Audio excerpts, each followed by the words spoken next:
Welcome, everyone. I'm David Bader, Distinguished Professor and Director for the Institute for Data Science. And I want to welcome you here today for our second annual Data Science Summit. We have 6 great speakers lined up for you. And we're also saying hello to everyone on Zoom, where we have a live stream and many people who are watching out there. The Institute for Data Science is now about 4 years old. We launched in 2019. And we have 4 centers associated with the Institute: a center for big data, a cybersecurity research center, a center for the structural analysis of biological ontologies, and a brand new center for AI research. So we're very proud about the research that's taking place in these 4 centers that make up about 40 participating faculty in these centers. As you may or may not know, NJIT has been moving up in the rankings, and we have some great numbers to share. We have an advisory board that met this morning. I have their names and affiliations up on this slide, but if you can't see, we are advised by some incredible people at international and national companies that really span all the many disciplines associated with data science. So that's everything from security to transportation to health to engineering to food production. Everywhere that we see, we have data science that is powering things. So it's really an interesting place to be. And by showing up here, you're going to get 6 great talks this afternoon that also span the spectrum of areas that touch data science.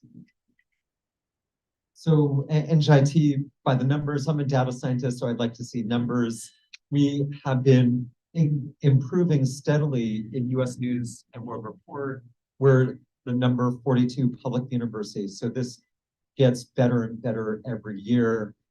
Some other numbers on the slide. But if you look at the New York Times college ranking tool, NJIT is ranked 1, mostly for our upward social mobility at the school. And then a new ranking that just came out recently from the Wall Street Journal, the Pulse rankings. We're the number 2 public school after University of Florida, and overall in the US, number 19. But it's quite impressive to see NJIT, New Jersey Institute of Technology, moving up in these rankings. So a lot of numbers here. We have a number of graduate degree programs and undergraduate bachelor's, master's, and PhD in data science, but a brand new master's degree and graduate certificate in artificial intelligence that just launched this semester, in addition to master's and certificate programs offered in cybersecurity, computer science, data science, and other areas. In fact, the space that you're in right now in Jersey City, we offer evening classes for many of the master's and certificate programs. So we encourage anyone who may be working in the community who wants to hone up on some of their data science related skills to look at these programs and come join us here. The view at night for these evening classes is fantastic. As the sun goes down, the lights come up in New York City. It's a fantastic view. Sometimes it's even hard for me to stand here and teach as I gaze out the window. So again, welcome everybody here. And I'd like to get started with the program. And we're going to swap the order of the first 2 talks. So the first talk will be given by Erez Agmoni, who is the global head of innovation in logistics and services for Maersk. Apologies, I turned the page. There's programs outside where you can read these full descriptions of the talks and of the background.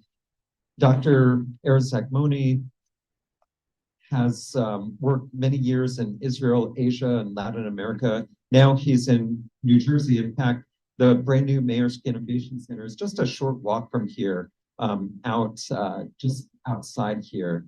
So it's very close. In his current role, He heads the Maersk Innovation Center that has 4 pillars: R&D, digital innovation, product innovation, and data innovation. And on top of that, the Innovation Center is building ecosystems that contain internal stakeholders, customers, academia, government, and venture capital players. He has a PhD in organization development and has just a really rich background and experience in data science. So we're very pleased to hear his talk today on the role of data and innovation to support global supply chain. So, hi everyone. As David mentioned, my name is Erez. I'm originally from Israel, but hello. To see. But I lived quite a bit around the world. Lived in Japan for a little bit, lived in Thailand for 20 years, Panama for 2 years, Florida for a year, and my last 7 years I'm here in New Jersey. Definitely the Garden States I'm enjoying it, so it's good. I'm 14 years with Maersk. I held different roles in the company. Joined as totally different than what I'm doing today, multiple different roles along the way. And the last 3 years, I'm responsible for the innovation of our logistics and services, all the supply chain and logistics related to that. As David mentioned, I have a PhD from Thailand in organization development. My bachelor degree is computer engineering, and my master is telecommunication science. So I kind of moved from technology to management, but always combine it somehow with related to technology and innovation. So the company I work for, Maersk, is one of the largest shipping line in the world. It's not only just a shipping line, it's also a supply chain end-to-end, mainly for container logistics. There's about 100,000 customers. There's also about 100,000 employees in the company. The company is moving 16% of the global containerized cargo. So almost 1/5 of all movements of goods that you're buying is moving by Maersk. We are in 130 companies, and just as a side note, kind of 2040 is a year that we decided that we're going to take net zero emission. We already have 19 green methanol vessels on order. There is one of them that has been just launched a few days ago.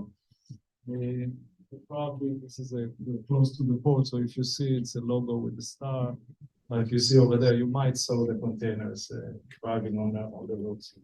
So just kind of to give you a background of what is the company. What we're going to talk about today is how we are using data and innovation in our supply chain, in our logistics. And, you know, there's a lot of things you guys study data, you know how to use that, but just want to kind of make sure that you think about different industries when you think about data, because some of those industries that been neglected in the past, I think the coronavirus pandemic kind of brought it up on the map, created the understanding that it needs to be taken care of. There was a lot of investment in startups in regards to supply chain and logistics. And of course, data was the key for, I think, all of those startups. So definitely important. Just to give you a few examples, computer vision is one of the interesting things that we collect data from. What you see here are 2 examples. Let's start on the left, like the right, sorry, like Hebrew, start from right to left. So what you see here, it's problems that we try to solve on unloading container in a manual fashion. So the first request that came to us was, how can we improve the unloading time of containers when we do it manually? So our first question was, do you have data? Can you show us how long it takes to you to unload the container? The answer was no, we don't have, we don't know. We have general idea, starting time, ending time, but when you deep dive into that, we saw that it's definitely not accurate. We asked them how long does it going to take to unload something like what you see here. It's definitely interesting to see when I'm talking about it.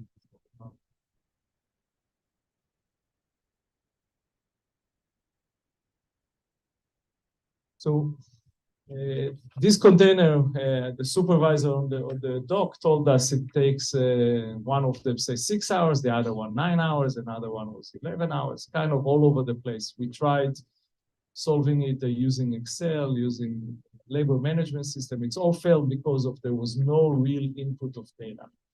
What we did is connected the video camera with machine learning. Basically, you see it replicates how many people. The blue line is how much left into the container. And after 6 months of basically observing, it started to giving us a prediction. If you see the straight line here is the prediction, then the prediction goes up and down. You know, originally, it predicted it's 1:45. If you see here the time, you can see that far, it shows 1:39. So we managed to achieve after 6 months above 80% accuracy, very much on the minute. So we can start incentivize the people now. So people getting outside the door, like a screen that you see over there, giving them what is the time that we're estimating. And if they manage to go below that, they get some incentive. There are some people that don't want to be part of that because they we are monitoring us. We're not forcing anybody to be part of it, so there's no identification of the person. But it still what we have is the supervisor gets to know which location you can actually do it and do it right, and they can go and support the teams that are falling behind. Another element that you see here with data is the ability to try to predict when you're going to have jam on sorters. So boxes coming into a sorter, definitely sorters are being used quite a lot in warehouses. And anytime that you have a jam, that's kind of creating a downtime of at least 20 to 30 minutes. You need to solve it, you need to clear that. If there is damage to cartons, that's of course taking longer to fix it. So here we basically are trying to predict which cartons, because they're open, because they're damaged, because they're in the wrong angle, will create the jam on the sorter. Problem that we have so far with that is that we are able to predict it only like 3 seconds in advance, so it's not helpful. We can't act that fast. We're hoping to pull that to about 20 to 30 seconds in advance. That's where you can start acting and clear that, create something different. You don't really see any video here, but another data element is IoT devices that goes into a lot of moving parts, collecting a lot of data in terms of vibration and heat, and starting to predict when things will fall down when they go out of the range of what is allowed by manufacturing for vibration and heat. And that is allowing us to preventing maintenance goes before they are failing, actually allowing us to fix things before happening. By the way, if you have any questions, feel free to jump in, but I'll leave also time for questions later. Another interesting idea of data, this is an IoT device that's giving you information about location, temperature, humidity, light exposure, shocks, and a few other things. We decided to add these devices into trucks moving from California to Memphis. Just we did a proof of concept of about 1,000 trucks moves. And we said, let's see what we are discovering. We're looking at the data. And when you look at one by one shipment or movement, you don't really understand what you see. Just, okay, it moves from here to here. There's not much value of that for regular cargo. If it's perishable or if it's a high valuable cargo, you really want to track to understand where is your truck is currently. But when you have a general cargo, it's not worth that investment. So we said, let's see what we can understand from the aggregated data here. So we run it for about 1,000 trucks. And when you Google map the route, Google will suggest you to take this northern route, which is about 32 hours if you drive straight. Of course, drivers drive straight. There's limitation, regulations when you're allowed, what you're allowed to do, and how much times you're allowed to.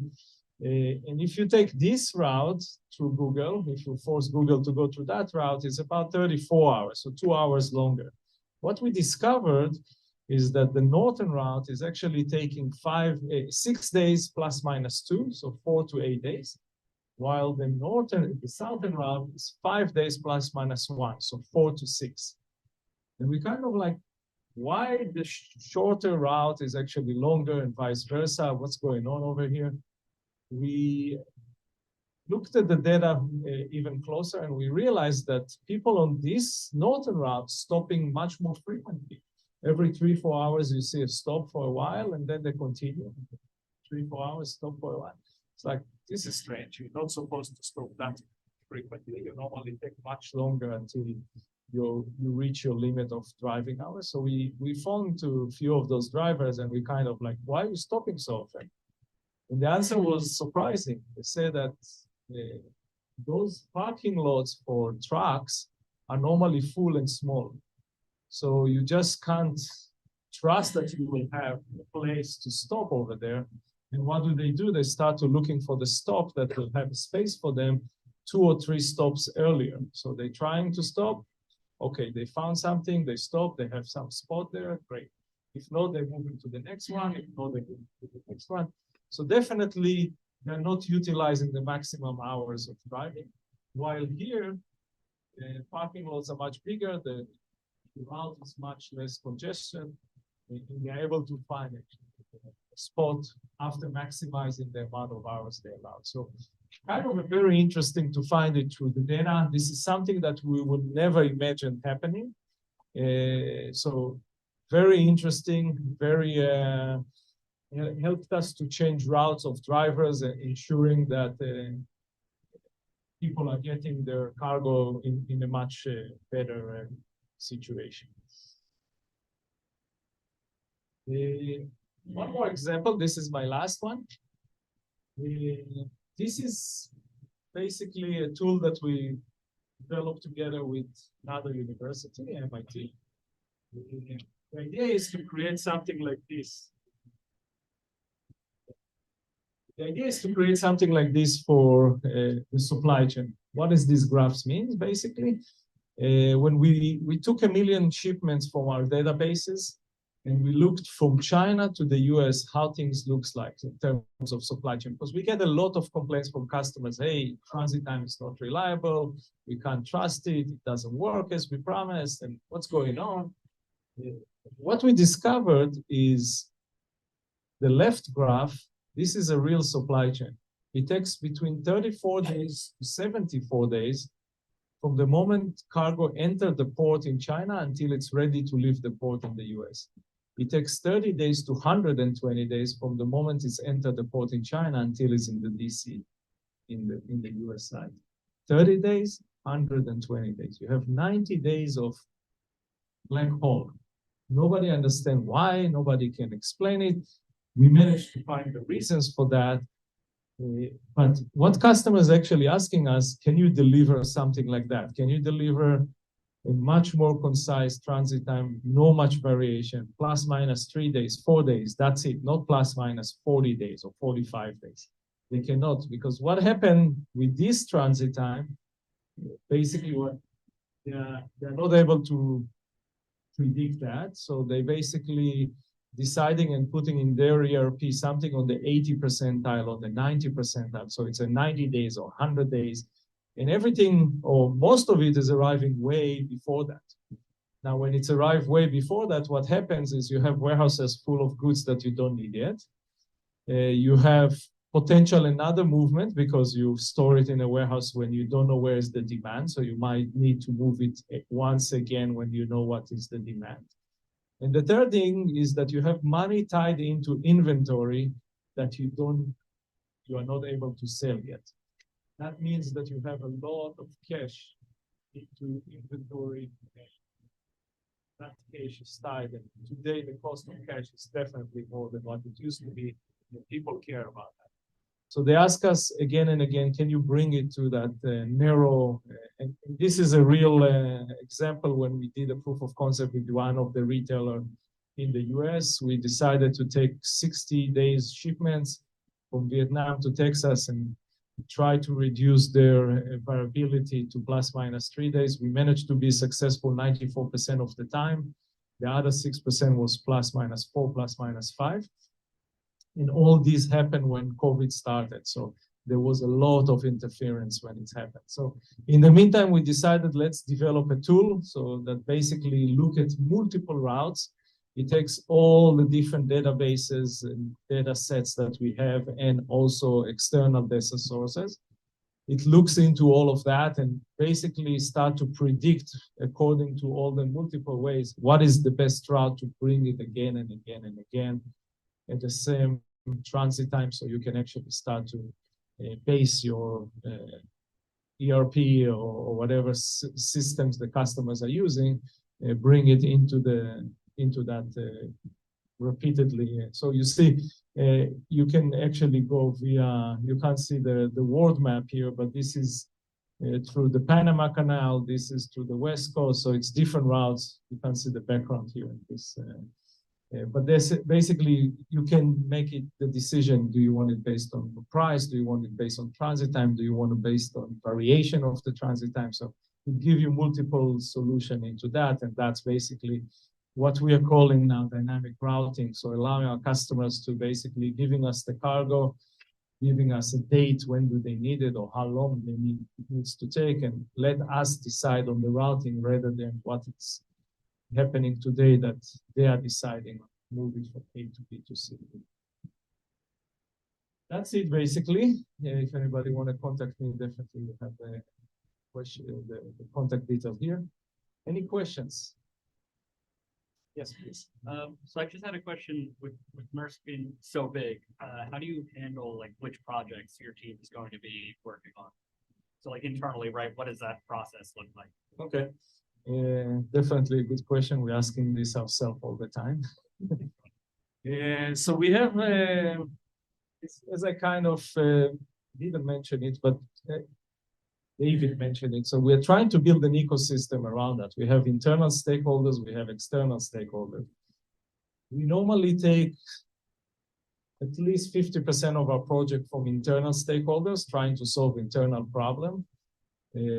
Something that will help our optimizing the way we're working.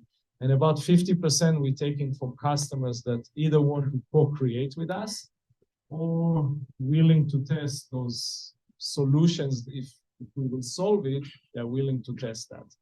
And that is not an easy task to ask customers to do, right? There's a lot of fear of what if it's not working. So you need to plan and design it in such a way that you can always roll back if something goes bad, and you have a plan B, what to do that. So that's kind of how we're dividing our decision on what to work on. Yes. My understanding is that many of this data is very valuable and companies are trying to come up with how to use it. But if somehow the data was available to the academic community and other community, maybe faster. So I think also yeah, we had a board meeting earlier and I asked that same question. It's like, where do you get data? Because people are keeping the data as a secret, right? Companies don't want to share the data because a lot of this data is the capabilities to build something that someone else can't. This is a debate, constant debate between us and other companies and our customers. What data should we be able to share? Give it publicly out there, and what data should not, because this is our own. But you're absolutely right. This is, I don't think we yet agree to where should we be with that scenario. There's a lot of back and forth. It's also some of the data is not ours, it's our customers. So are you allowing us to share? So there's a lot of back and forth. What we did discover and makes sense for us is when we work with academia, that's much easier to share data.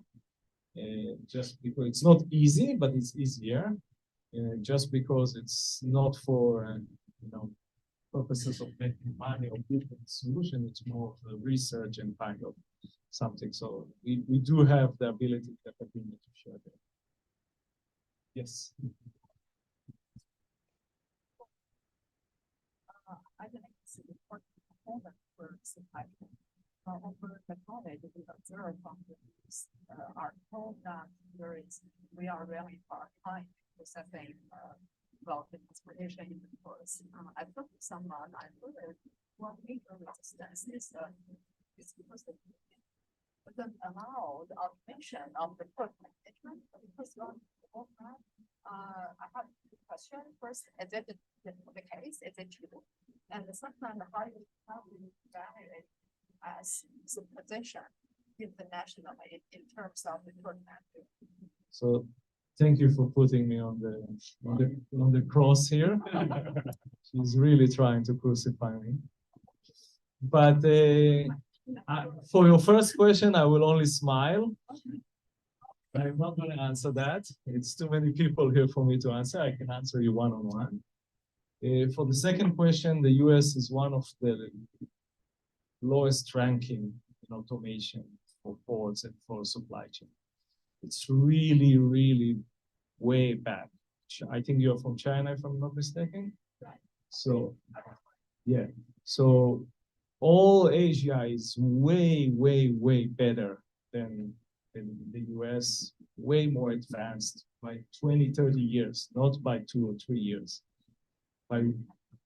Yes, from automation of ports and automation of supply chain, Asia is way faster than the US. And the US have a lot of debate here. What can you do? What cannot do at the port because of what you mentioned. By now, you mean that it's going to take 20 years for Nancy to get the. I don't think so. I think it will take more. Assuming an optimal environment, can it take less than? Oh, of course, of course. If you don't have some people pulling strings behind, you can get there in a year or two. But it's not that there is no capabilities, right? Don't get me wrong. It's just political game. Also in terms of money. Oh, the money is not an issue. Yeah. Money is not an issue. Everybody wants to invest into that. It's just not allowed. But that's the port, right? There is other things that is kind of doing quite well. The warehouses. Yes. Yes. Very large proposal other values to move the automation into a union confused and fair. Yes. I'm not surprised. Last question, I think, before he cuts me off.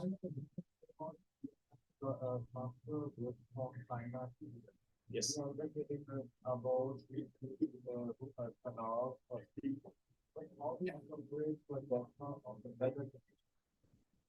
the weather. Of the weather, like weather conditions are not able to find the data.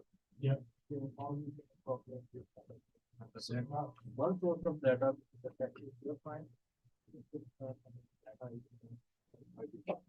So most of the data elements are not much impacting the transit time.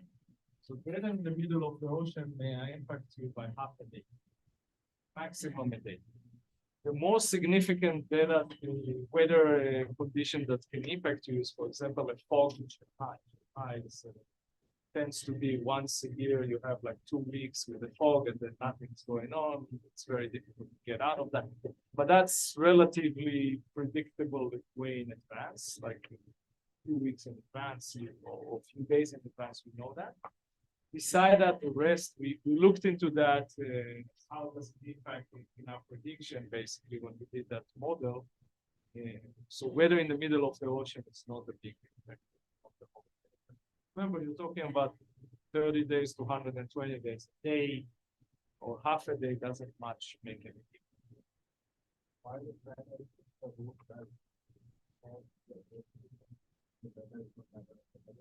It's not because of the weather. It's because of it's cheaper going to be and it's going to be much faster.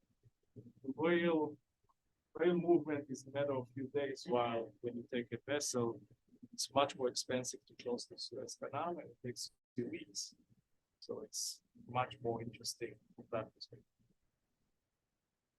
Thank you very much, Thank you. everyone.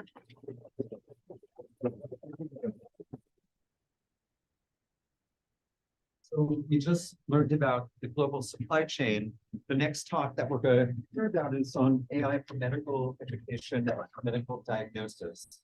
Our speaker is an associate professor here at NJIT in data science, Usman Roshan.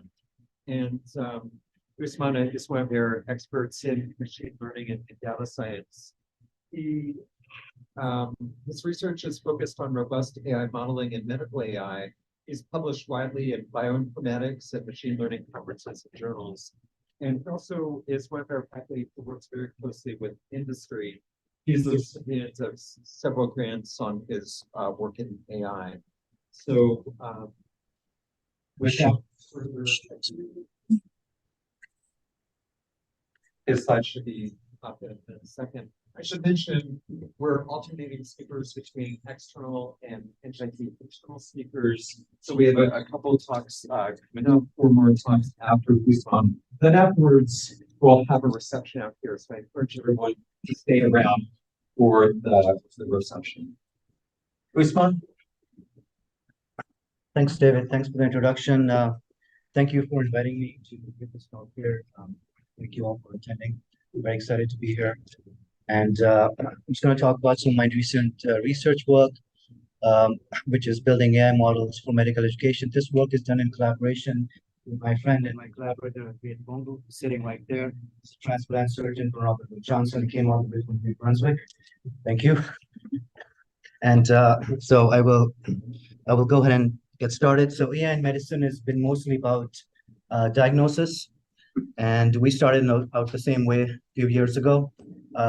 We published papers on MRI analysis, on identifying plaques and ultrasounds. And last year I met at Bath and we started working on AI modeling for evaluating medical students doing surgical skill training.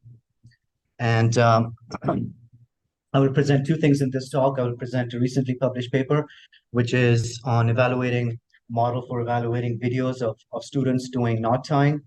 And I'll also present a model of evaluating students doing fundamentals of laparoscopic surgery, FLS training, which is work that we recently submitted. So of course, the first question that you should ask is that, does medical student training and simulation even make sense? Shouldn't students be demonstrating their skills in the operating room with other surgeons? Yes, that's what was done, but it's very expensive, takes a lot of time, and simulation has emerged as a very viable alternative. And if you have doubts about that, you can talk to Faith more about that in detail, and I can show you several papers about that. So we will agree that simulation is the way to go when it comes to training and for surgery. So so what kind of training are we talking about here? We're talking about basic training like learning how to tie a knot, which is a very fundamental task in surgery. But it seems simple, but it's very important. And you don't want to pull on the knot. You want to do it quick enough. You don't drop the thread inside the stomach that's cut or something. So we will look at that, and then things like suturing a wound, laparoscopic surgery, where you don't really cut a person, you put a tube inside them, and then you wiggle that around and do stuff. So so what does this look like? What does this simulation look like? I'll be presenting mainly a lot of videos and less modeling stuff. Here's a video of a 5th-year medical resident from Robert Wood Johnson Hospital doing a knot tying in a simulated environment where they are needling the thread, and that's the first step here. And then they are going to, this is a 5th-year residence. They'll be doing it quite nicely. You can see there's not a lot of pulling. They're tying the knot, they're pushing it correctly. That's how you tie a knot, basically. Okay. So I guess you're wondering. Right. So well, this goes on for a while. Tying the knot, and you can see it's very tight. There's no spacing in the knot. There's no pulling, right? You want to pull the skin off when you're tying the knot.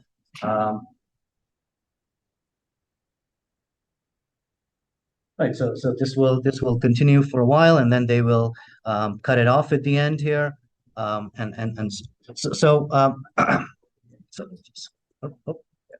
So the question is that can we create an AI model that will automatically look at the video that you just saw and identify what the person is doing and how well they're doing it.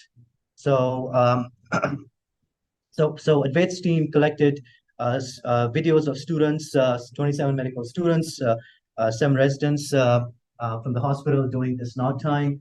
And what we did was that we label each second of each video with one of 4 classes, the action and how well they're doing the action. And of course, we do the labeling with Advait and the residents who were on the team, who are in training in the hospital. And there's a back and forth there, checking the videos. Yes, okay, are we doing the labeling correctly? The model itself is a model that is a very heavy 3-dimensional ResNet model, in case you're familiar with ResNet.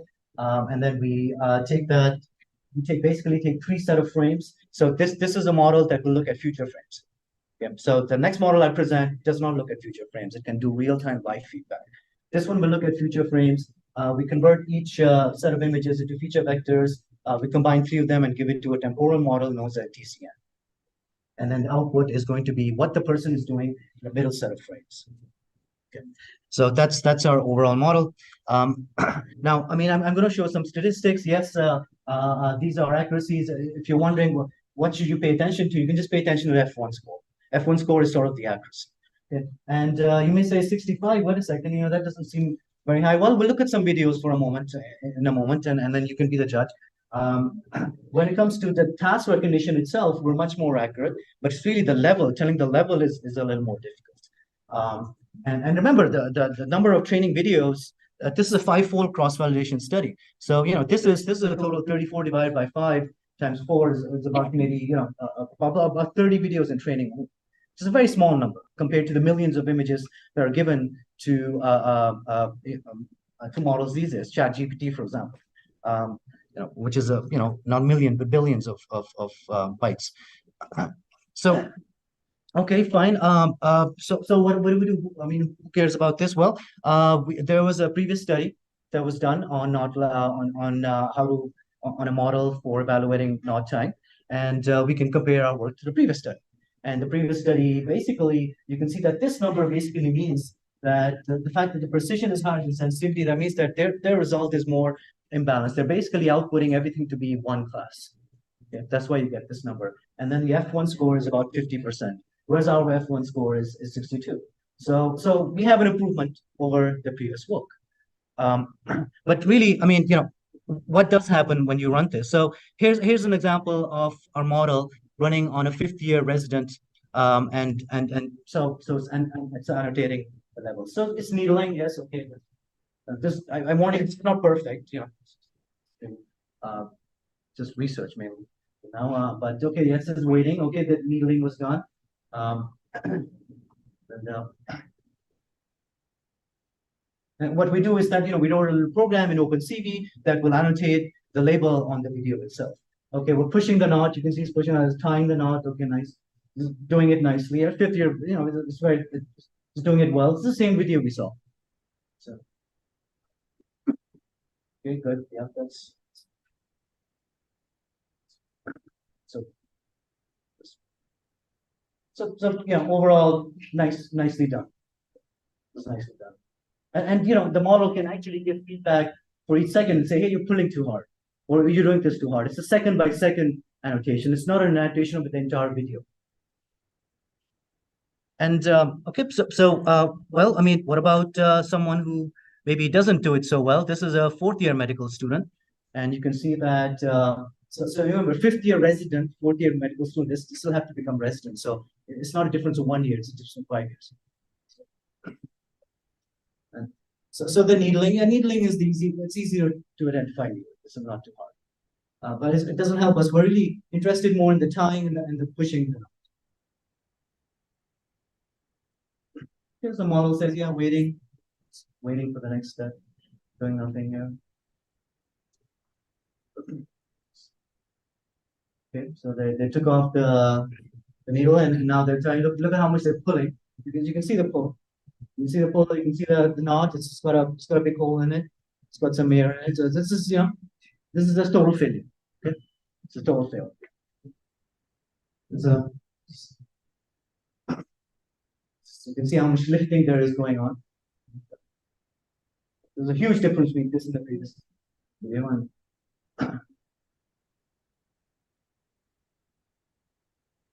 of course, how do I know this? What, Faith taught me this. So Everyone can see me now. Right. Okay, we'll go to the next one. So okay, so this is and these are just two examples, and that's basically the summary of this first part, which is where we have a model that has higher cross-validation accuracy than the previous one. Our model gives us second-by-second annotation of the video, and we can adapt it to give real-time live feedback. We actually have a version that doesn't look at future frames. So okay, great. We did this. We published it. What next? Can we do more? So we decided, okay, let's look at this task: fundamentals of laparoscopic surgery. It's a very fundamental training technique for all surgeons. It's got several tasks. We're going to look at first task, which is the task of transferring pegs from these rings from one set of pegs to another set of pegs on the right side, and then transfer them back. And you have to do this without dropping the peg, without dropping the ring. And you have to do this in a fast enough time. You can't just take too long. And you have to use the correct grasper. You can't just, you have to pick it up with the left grasper, transfer to the right one, and then place with the right one. So you're going to do all 6 from left to right, and then we have to do the other way around. So this is right. So it's one set being transferred right there, and then we're gonna go. And I think this is also a 5th-year residence. And for the interest of time here, let me just okay. So so the question is that can we do a model here that will determine if the student did the task correctly, and can we actually give a pass fail? So so what of course, the first thing we did, we said, okay, yeah, we did this other study just recently. Let's just do the study the same way. So we said, okay, yeah, let's look at each second of the video, and we're going to label each second as they're holding the peg, transferring. There's a drop inside the box, outside the box. So we did that, and it didn't work. So it was the accuracy was so-so, and so we thought, okay, what now? What should we do then? So we decided to take a different approach, which was to make the model. The question is that, does the model understand what is it looking at? Does it really know? And what is understanding? That's a whole different question. But does it? So we thought, okay, let's make it understand. Let's make it know that, hey, that's a peg, that's a grasper, that's a ring, that's the FMS box. Okay, and so we did that. So that was the first task. We said, okay, let's and we use a model called YOLO, and we took that model and we modified it. And this is our adapted YOLO model. And you can see that the model can see everything. It knows what the platform is. It knows the pegs. It knows the graspers. These numbers are the probabilities of its confidence. Like how well does it know these things? And this was trained only on 4 videos. So that was our first task. We said, okay, let's just go into more sort of really into video understanding for this problem here. And okay, so this goes on for a while, and then we said, okay, now that the model can see what's happening, we decided that let's put some logic on top of this. And these are a set of rules that were given by Faith sitting there, which is that, hey, it cannot exceed 300 seconds, the total task. From left to transferring the peg, the rings from left to right and right to left. If you drop outside the box, that's a total fail. That's immediate fail. And if you drop inside the box, you have to pick it up with the correct grasp. You can't just drop with the left and start picking up with the right. And so so we implemented some basic logic on top of our YOLO output to to follow these commands here. And if all is done, then the person is passed. But if either one of these are missed, you have failed. So, okay, great. And again, this is all in OpenCV. It's entirely Python, all of it. So, okay. What we also did was So we thought, okay, let's see how this performs. So again, Advait and his team collected videos of students and residents doing FLS training, and we actually have even more videos. But this is our sort of first preliminary study. We trained on 6 videos of junior residents, and these residents had a lot of drops, and we intentionally wanted to model to see what drops are. We even included one video of just simulated drops. We're just picking and dropping the ring outside the box here and there, left and right in different places. And then we tested it on 14 videos of about half senior, half junior residents. So what we have, each of these videos has an annotation of pass fail. So our model can say, to pass or fail, and we calculate an accuracy, and we find out that out of 14, in 11 we predict pass fail accurately. Okay, good. In fact, I think the number is a little better. I'm just being a little modest. I think Advait knows some things we didn't show. I think they're slightly better. There are instances where the ground truth annotation was corrected by the model. The resident doing the ground truth annotation says this is pass, and then the model is like, well, wait a second, what was that about? And then it turned out it was a fail, and we're like, oh, okay, great, the model. And in fact, this happened in the previous task force, so it's very interesting how the model can correct the mistakes that are made in the ground truth annotation. Okay, great. So 7.6%, that's a nice number. But how does it really perform? Let's look at the 5th-year resident again that we just we're looking at. And so here you can see now this is the model in action. You can see that it's going to tell the time taken for each transfer. Okay, so we're measuring the time. It says, okay, well, it's just 5 seconds there. And you can see that it's determining, it's telling us what the person is doing.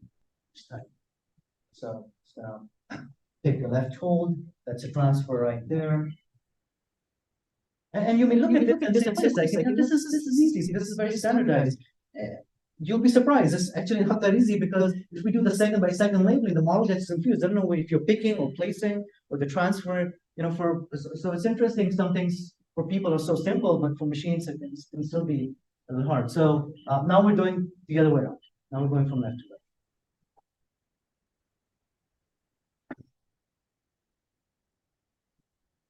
So each of them here, if one task is taking too long, we can easily adapt this model to say, you're taking too long. You need to speed up, right? This is where we can give real-time feedback to the student while they are doing the procedure.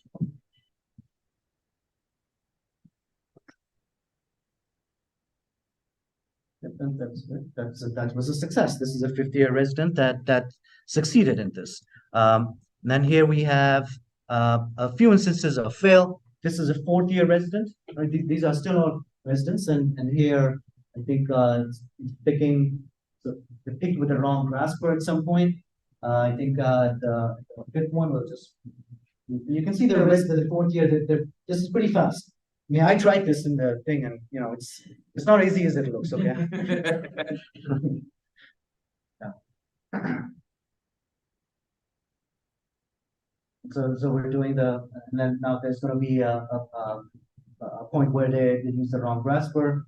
So I think now it's What is the reality you can training for? What is the real thing that they similar to this that they have to do? The question is, what is the real thing that they have to do? What are they training for? Yeah, This is just to train their ability to use the grasper in the reading field. So once every training in that country has to take this exam to this is the first part of before second band. So this is how they develop the skills that they'll use when they're actually. So I could answer. What type of surgeries? It's laparoscopic So surgery like mainly. appendix or gallbladder. Right. Gallbladder removal and kidney stone removal. Could be.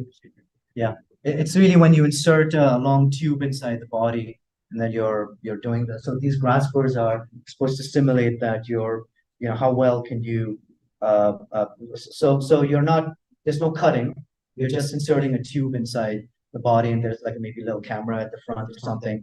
And then this is preparing you for that. Yeah. So and you can see that we had a task fail here, which happened I think about now here. So here, this is where you can see the placing with the left here, and then they kind of didn't place it, and then they touched, they placed it with the right moment, right? So that's a fail here. Let's look at one more here, and then we have here. And this is an example where it's immediate fail because they will drop out of the box. So they're starting here. This is a second-year student, right? So the more junior the students, the harder it is. And you can see that's sort of fail. That's it. You have to restart.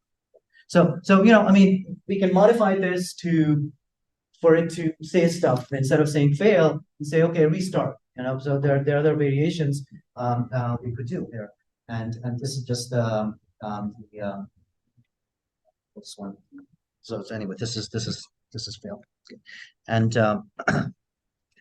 so right. So what is the summary of this work is basically that there are two previous studies. And one of the previous studies is also a YOLO model to identify what's happening in the FLS box, but they don't consider any drops. They don't look for drops, which are actually common, especially in junior residents. They're dropping quite a bit. They don't do a pass-fail. They don't do a real-time feedback. They just give they're just tracing the path of moving the peg and how long it takes to move the peg. And then there's another work that uses a 3-camera system. So our system uses just one camera, which is the one looking at the FLS box. And they're also in this other work. They're also doing no drops, no pass fail, and there's no real time feedback. So we're sort of the first. This is the first study to actually measure the accuracy of what pass fail is for the model. Previous studies have just sort of did the analysis. Yeah, okay, it takes this long. It looks exciting, looks interesting, and then we're sort of trying to quantify this. So, I always tend to talk a little faster because I don't want to take up too much time, so I may have talked too fast. So the first work is published in IEEE recently this year. The second work was just submitted recently, and you can see that we have my student and several residents and doctors on our team here. Some of this work was recently funded, and thanks to Advait putting in grant at Rutgers side, and it was well received. The Rutgers Medical Education Innovative Award, which is well, it's not a huge amount of money, but it's an award basically for now. So, but we got some nice reviews, and it was very well received, and we're hoping to build upon this. The team is Advait, who's sitting back there, came all the way from New Brunswick, and then Justin Adi, who's not here today, with whom I published several papers on vascular ultrasounds. There are several general residents, Andrew Wu, Rohit, other residents too. This is my student Yumsa, and this is our work. And what are the next steps? Well, we plan to complete the AI modeling for all the FLS tasks. The task that you saw is the first of maybe 6 or 7, the various tasks you have to do. So as Dr. Pearl was asking, what do they do with this? So one task is to transfer the pegs from left to right, and there are other tasks also that to do in the simulated box, and all of that is supposed to help them train to become laparoscopic surgeon, basically surgeon. And anyone who wants to become a surgeon has to do laparoscopy. Well, I mean, applying for more funding and well, I don't know about commercialization. Maybe I just kind of put it there. And that's the end of my talk. Thank you for attending. Thank you. Thank you, Usman. Thanks, Great talk. And now I want to know which doctors to go to who passed the test. Let's see if there are any questions from the audience. I'll grab right here. Yeah, just simple. It's on. Real simple. It sounds like to make the second one work, you just did like a rule engine, and then you combine that with the. Is that correct? That made it work. That's right, Jay. Yeah. Well, we did a logic-based approach on top of YOLO. So once you could say it's really a deep learning plus logic approach. So in AI there are these two camps, right? You have everything must be learned versus no, let's put some rules. So ultimately maybe there's going to be something that has to be a combination of both, probably. We tried quite a bit. We tried very hard to I'm a big fan of the learning approach, but in the end we wanted something that worked more than the ideologies. So just the learning approach was very hard. I mean, we just couldn't get it to work. But yes, this is what the deep learning gives, and then on top of this we put some logic. And in fact, if this is working correctly, the logic always works. So yeah.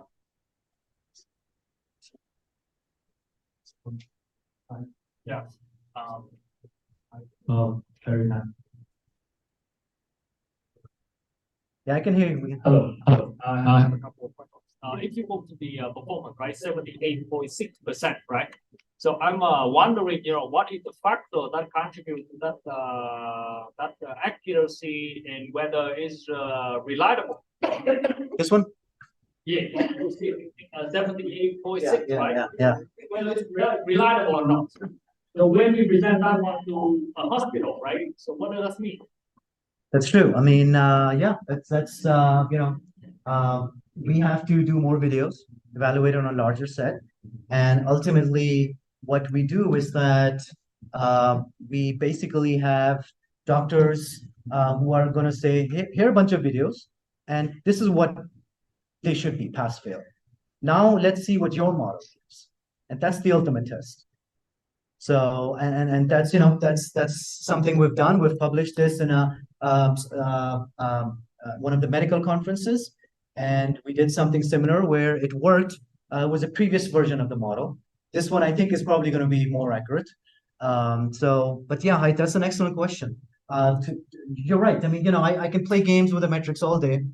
But ultimately, Beth is sitting right there. I can't game him, so he's gonna be like, hey, I want to test this and see if it works. So, that's the test. That is the test. Yes.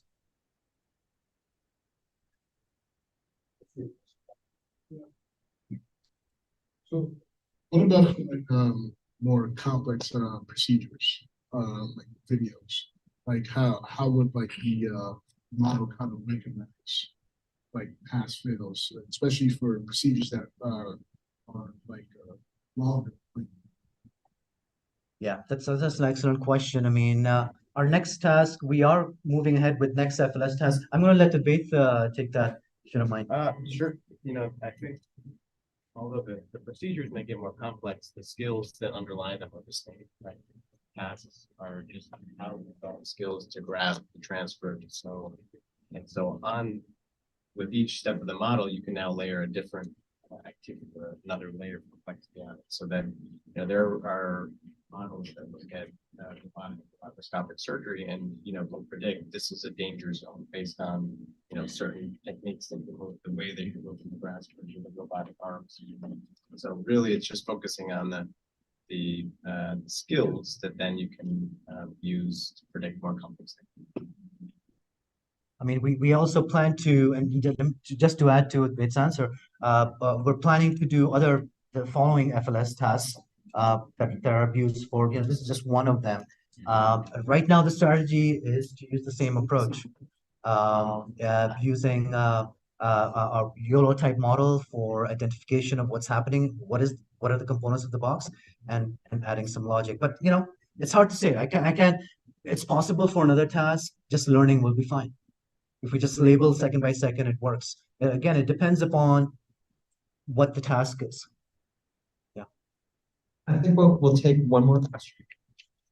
So Professor, while deployment is online, I don't know much about the YOLO model. So is the YOLO model considering like when we consider the training data, the images, so is it considering the spatial information or the difference in embedding between the previous image and the coming image? Yeah, so YOLO will look at a given image and will output basically bounding boxes. And yeah, it's basically an object recognition model. When you look at the model, there's not much. Well, I don't want to get into that right now. So if you look at the model, it's just another convolutional neural net. It doesn't look very different from VGG16, for example.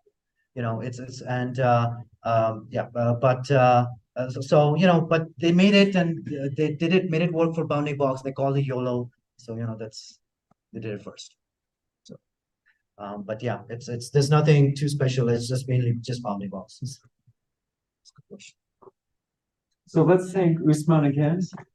Thanks, David. Thank you. Thank you, Usman.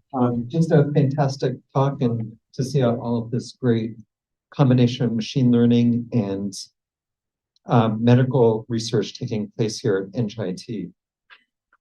Our next speaker, I'll have her come up, is Mengjia Xu, who is one of our new hires here in the Department of Data Science. And let me just...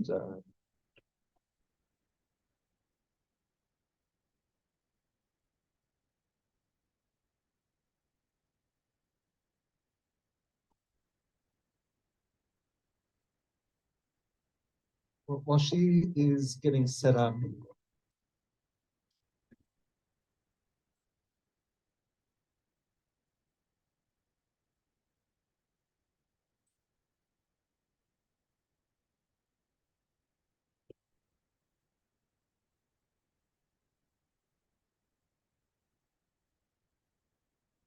okay, so let me introduce Mengjia. She's going to be talking about hyperbolic graph embedding for MEG brain network analysis.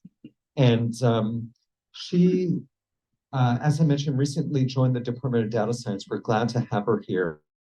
She holds a research affiliate position with the MIT NSF Center for Brains, Minds, and Machines, CBMM, at McGovern Institute for Brain Research. And then prior to joining us at NJIT, she was a research assistant professor at Brown University, working with Professor George Karniadakis. And she currently holds she held a joint postdoc position at MIT's McGovern Institute for Brain Research, working with Professor Tomasio Poggio. Before her joint postdoc at MIT and Brown, she did her PhD in computer science at Northeastern University in China and a 2-year joint PhD at Brown University. Her research focuses on the intersection of computer science, medical imaging, and neuroscience, including generation in deep neural nets, spatial and temporal graph representation learning, uncertainty quantification, and multimodal biomedical imaging data analysis for diverse applications. Mengjia. Thank you, David, for the invitation. So today I'm going to present hyperbolic graph embedding for 2 different applications. First one is detecting subjective cognitive decline and healthy brain aging trajectories using MEG brain networks. So my talk covers 4 main parts. First, the motivation. Since I will tackle 2 main different groups. So the first one is healthy brain. So first one, our brain is the main core part of our human body and is the seat for the intelligence and interpreter of the senses and also initiator of the body movement and also controller of the behaviors. So healthy brain aging affects our human brain in both structure level and the functional level. At the structure level, the gray matter and white matter will shrink. And well, healthy brain aging may also bring positive cognitive changes. For example, many studies show that older adults have larger vocabularies and greater knowledge of the depths of the meanings of the words than younger adults. So at the functional level, the trajectories of the regional specific connectivity alterations in healthy brain aging are not fully understood. And recently, the NIH National Institute for Aging, NIA, just announced the research goal. One of the research goals is continue to support research to identify age-related neural changes and mechanisms that the older brain uses to maintain optimal learning, memory, and other cognitive functions. So in our project, we aim to study the normal brain aging trajectories by examining the alterations in the hierarchical structure of brain networks using around 600 subjects and between 18 years old and 89 years old subjects, and with multimodal imaging modality data.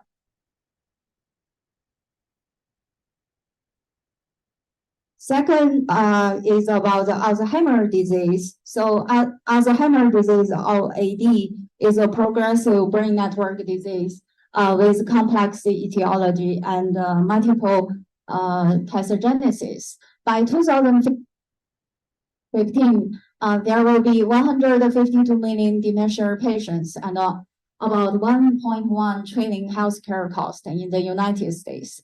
So it's very urgent to develop some useful methods using AI technology to help the AD prediction. So if you look at this figure, we can see actually AD starts almost 2 decades earlier before its clinical onset. And there are 3 main biomarkers. So 2 proteins and alpha, beta, and tau. And the other one is the important one is the brain connectivity alterations. So this one can be effectively detected by the magnetoencephalography. So it's an MEG scan. So this is a machine from our McGovern Institute, previously the MEG lab at MIT. So here, this slide I want to mainly show the 3 most popular functional neuroimaging techniques. So including magnetoencephalography and functional MRI and PET. So we can see that the MEG, we also call MAG. MAG scan can measure absolute neural activity directly. So compared to functional MRI, actually fMRI only can measure the relative neural activity through, it's indirectly based on the blood flow. So MAG can be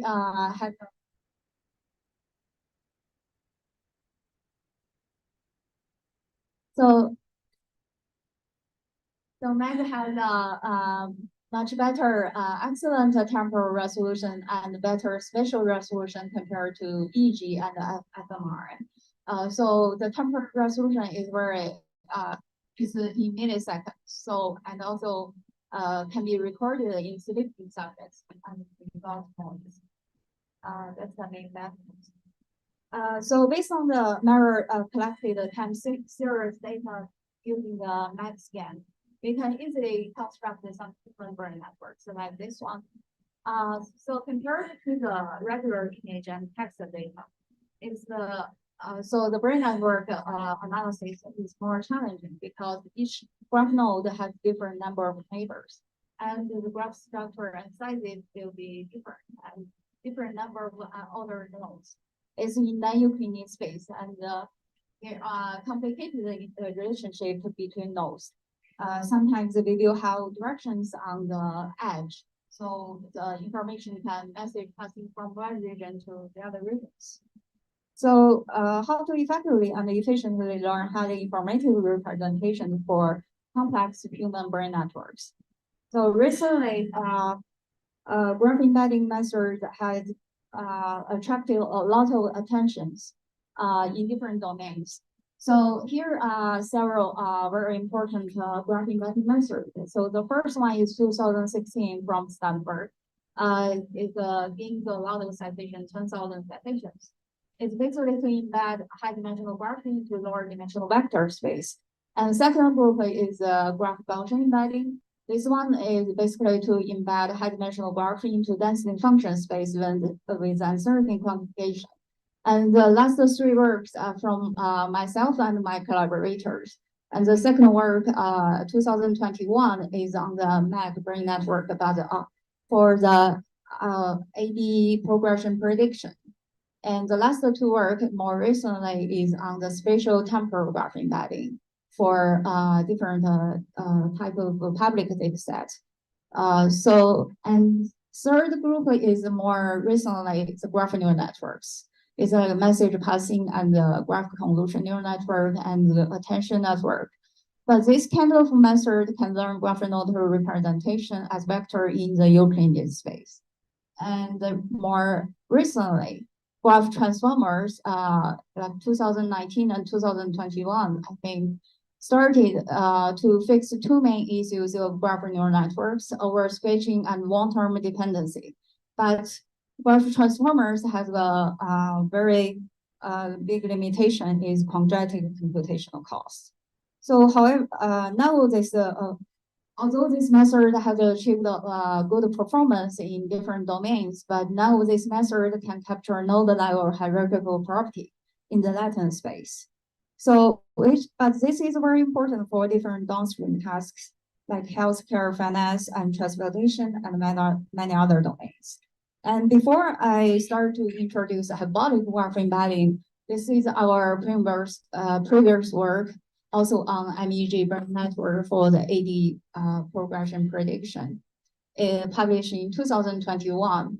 So we studied basically normal control subjects, 53 subjects, normal control people, and also 76 mild cognitive impairment patients with 48 stable MCI patients and 28 progressive MCI.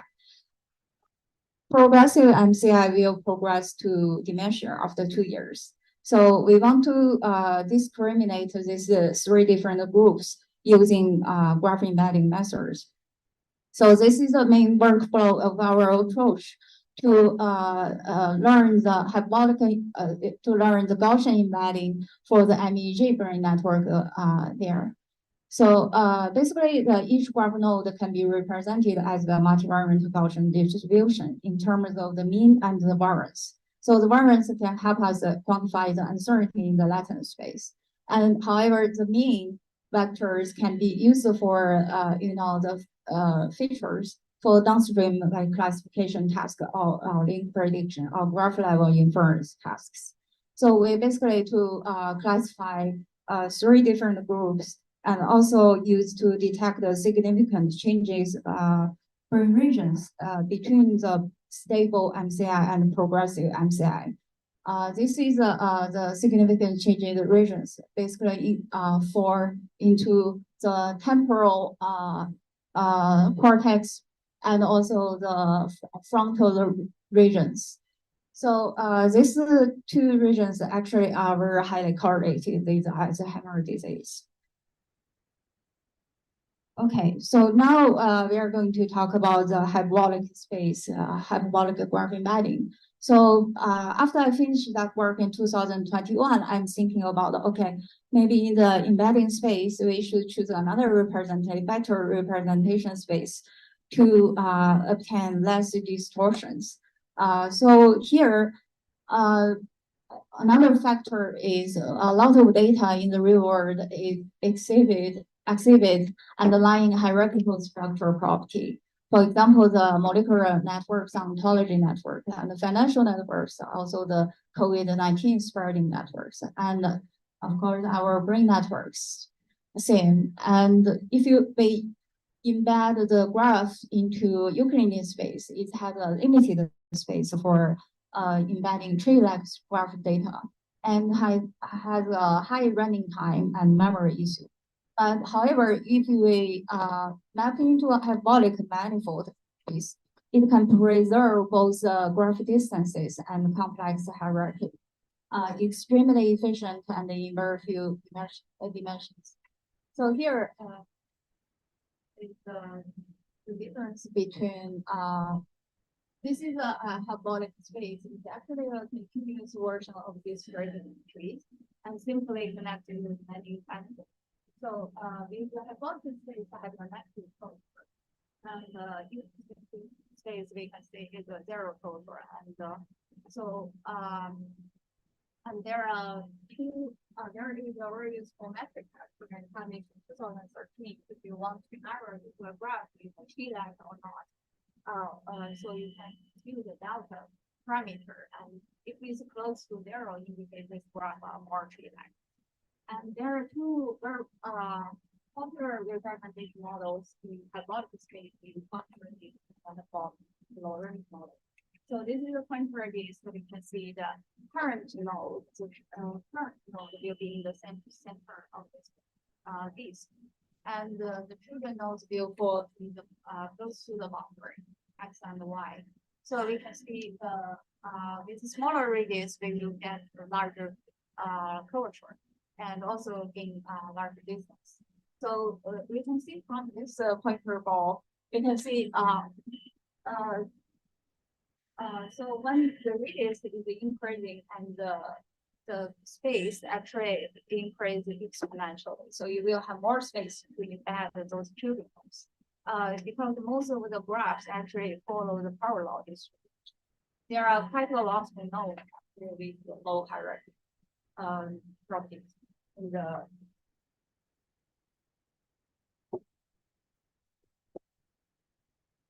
So this slide will compare the Gaussian embedding with the hyperbolic embedding. So Gaussian embedding, which is we already used in the 2021 paper. And so you can see hyperbolic embedding. This is a paper 2017 from ECO. It's also from our center, NJIT center actually. Basically we work on the natural language data set. So we can see that the central word entity and go through that right arrow. You can see to the location recipient near is more and more specific. So the hierarchical is more becoming lower and lower. So entity has a higher hierarchy in this whole embedding pointer radius space. So this is shows a very important property using hyperbolic embedding. So now we want to work on two different projects. For the first one is to detect the subject with cognitive decline. They develop a hyperbolic graph convolution networks. Actually, the first paper is from 2019, but we modified this network using MEG brain network here, and we train this network on this whole 90 subjects actually. So the original paper basically can handle one single graph. And this one, we basically want to classify the different subjects, different graphs. So we have multiple graphs as the input, and then we include this HGC model. And this is to show how to process the feature transfer. So we learned the second layer, the node representation based on the previous representation. And the second one is how to aggregate the node neighbors from representations to as a new representation of that node. So they both integrate both local structure and also global structure. And this is the output embedding for each block in between different regions. We have, I think this one we use different. This one we have 90 regions. So the circle represents the local here, and that will represent the region. We can see in the embedded space the two hemisphere regions are clearly separated into two sides. That's a very interesting and also can verify this embedding is meaningful for us to study the brain network changes.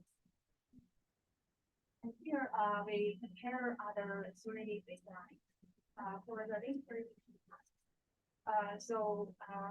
This is how to use the hyperbolic distance in the, distance in the hyperbolic space and do the prediction. This is basically the score based on the hyperbolic distance decay. And the hyperbolic distance is computed based on the Trustworthy. So this is the result. We can see the bottom line, and this is the traditional GCS in the Ukrainian space. You can see if you use the HJSON model with a learner filter, you can see they get 0.8 to 8 to 8. Accuracy actually, teaching the model actually you use embedding dimension higher than like 8, you can achieve the similar performance. So HJSON only need a much lower dimensions to get a good performance. This is another main benefit of this method.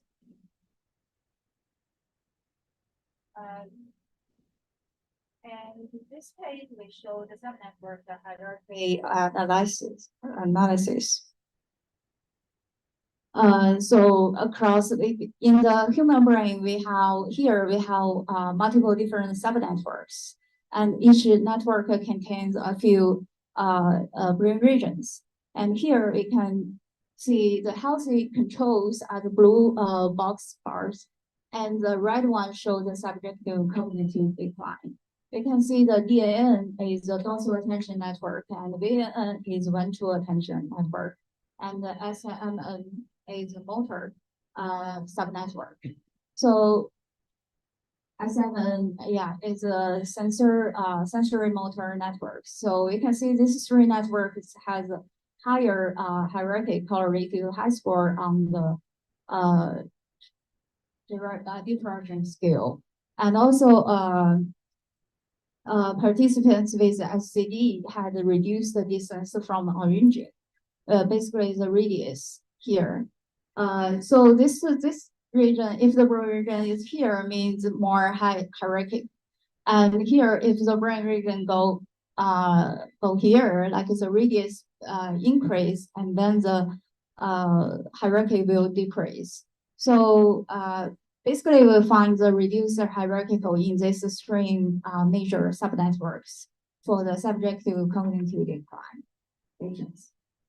And this is for the classification between the 2 different classes. We use features extracted from hyperbolic embeddings, the radius from origin and the within past provision and between past provision. Basically, kind of some metrics we can use it based on the hyperbolic embedding vectors.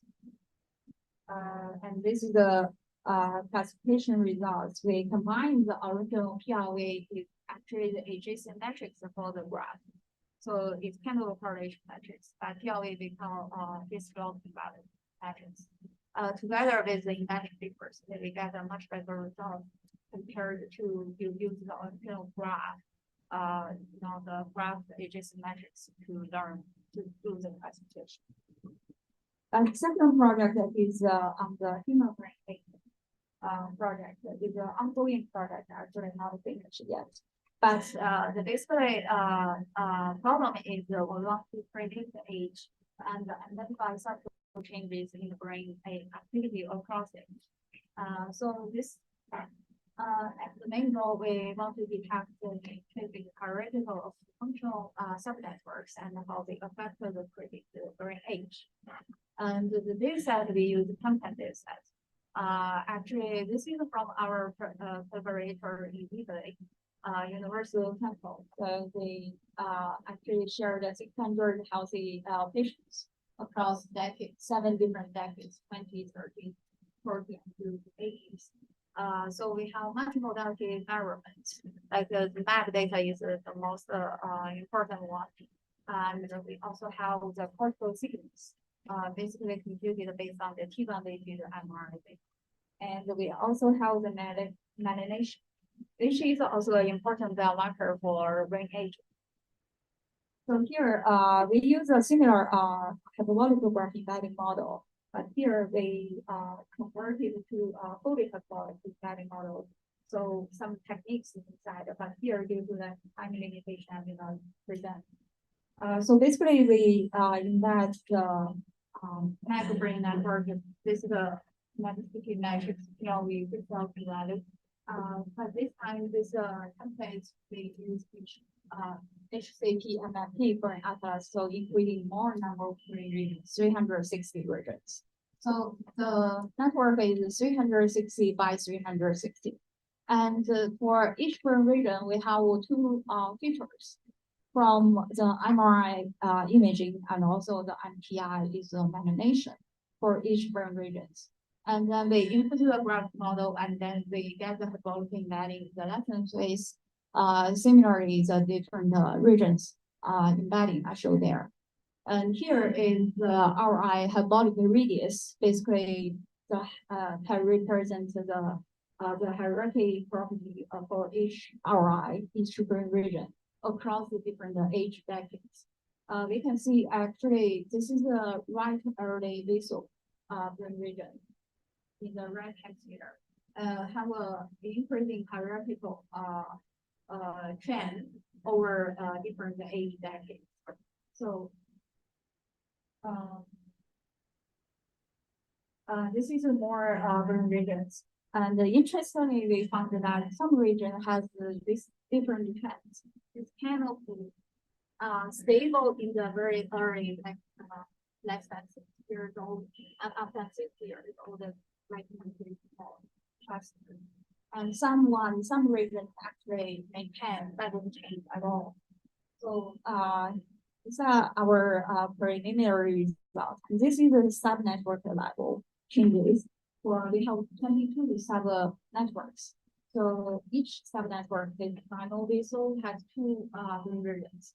And different sub-network contain different number of regions in the brain. So we can see the different color bars show different age group. So we have 7 different age groups, basically 20s, 30s, and 40s, and 50s, and 80s. You can see the visual sub-network has a very increasing slope across age. That's the hyperbolic radius changes over age. However, this sub-network is the singulate, and yeah, this one has a more like a mild. And this is more detailed for each sub-system level and changes over age. And this is the computed slope for the basically you can think about this as the changing speed. So we rank sorted these sub-networks. We can see the visual sub-network. This has a very higher changing speed. However, the auditory and other posterior altered has a very low changing speed. And so yeah, so in the future we will have a lot of other works to do. And this is I want to thank you my collaborators from MIT. So and also my collaborator from Spain, Madrid. So who give us the data from for the subjective cognitive design project, and also the second one, healthy brain aging data from our collaborator dedicated from Italy, and also some other collaborators in the same project from the easy house season and those companies. And also some friends from the UK. And this is our publications related to Thank you so much for your attention. Thank you, Mengjia. We have time for some questions. Any questions from the audience? So wondering how efficiently can we use Cyberboard and then insert it to the standard things. So actually it's fast. Yeah. Can you do it for 1 billion? Sorry? 1 billion? No, we tested only the human research. But the original paper published in 2017, they applied actually the word not the language. it's quite big. But This is the number of words in the language, right? So this is about. like Wikipedia, Okay. yeah, like different word, different tokens. Yeah. All right. The important property is that we can achieve the same performance as other embedding methods with lower and also provide the hierarchy from. That's the I think is important maybe for other domains like finance, so other data sets. So I see, like when you were looking at the, I was looking at the picture, it looks like they are getting embedded in very near areas. So that maybe that you need more precision from the embedding, like in floating point precision. Like, is it enough to have 32 or 64 bits of precision, or you need more accuracy? Let's say, because it looks like they get embedded very, very nearby. Actually, no, in the pointer radius is nearby, the distance is different from the Euclidean space. So I cannot I think I found it here. Oh, this one. See, this is the red curve is the hyperbolic distance. So it's not you look, they are close to each other. Yes. It's actually they are far. In the hyperbolic distance, Yeah. but in the actual coordinates that we use. The actual coordinate we embed in the hyperbolic space is the hyperbolic coordination. So it's in the very beginning I studied the paper very confusing, but finally I found it. Yeah, we have to learn more about. Yeah, it's a little tricky. Like this is a large curve. Actually, this value should be smaller, but they mean the more curve. Okay. So it's kind of like an interesting.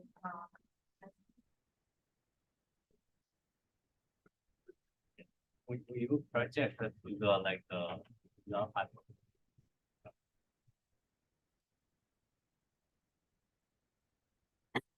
I might have I don't fully understand, but fine.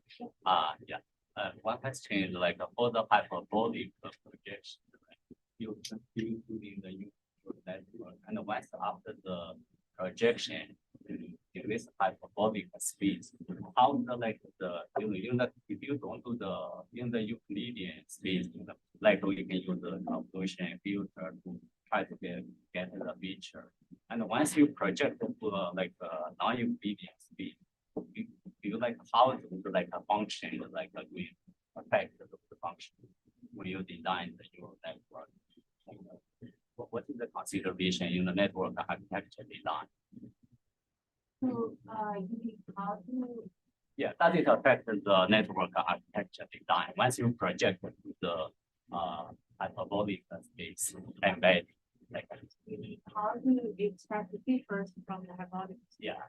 Oh, so we have a side actually we use the hyperbolic.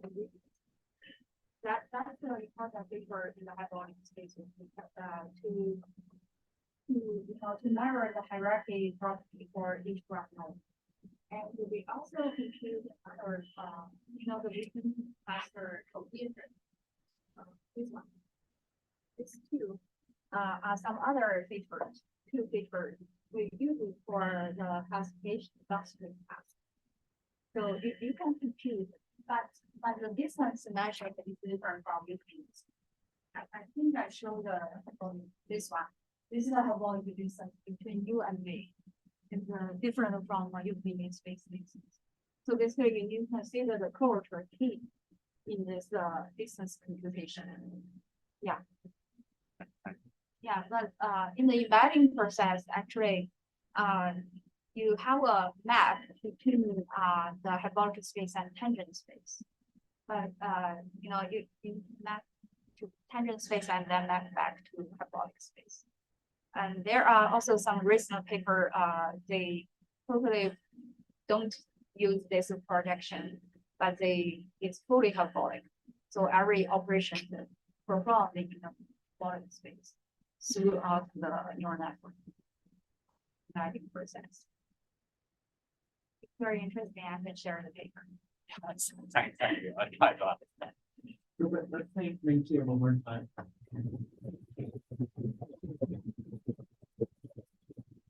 So we have a 15-minute break. The next talk will start at 3:30. You should all stick around. We have 3 great talks lined up after the break, from ADP, from Amazon, and also one from NJIT. There's bathrooms out the hall over here. There's a code for the men's room and the women's room that's posted just on the wall post out here, 10136 and 36101, depending on which bathroom you prefer. And there's also some refreshments out here. So again, we'll take a break now, meet each other, chat, and then we'll start again at 3:30. Thank you.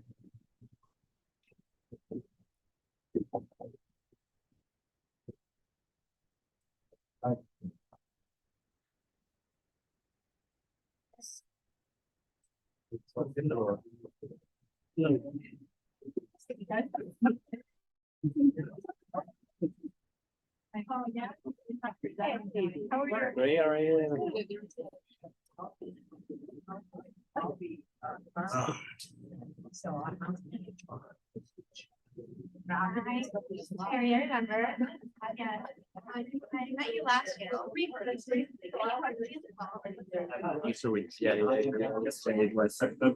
I'm very glad and it's okay.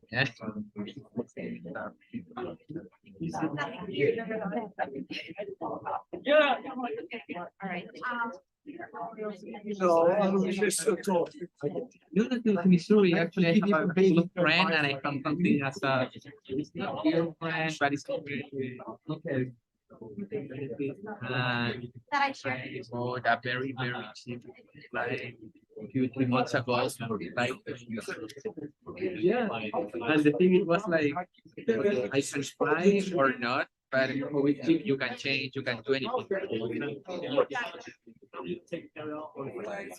And if you want to pay a Korean, you have to pay the double ticket. Me try. The ticket today was like 2 shipping. But in the middle of nothing, I say, okay, before midterm, I'm gonna talk with that.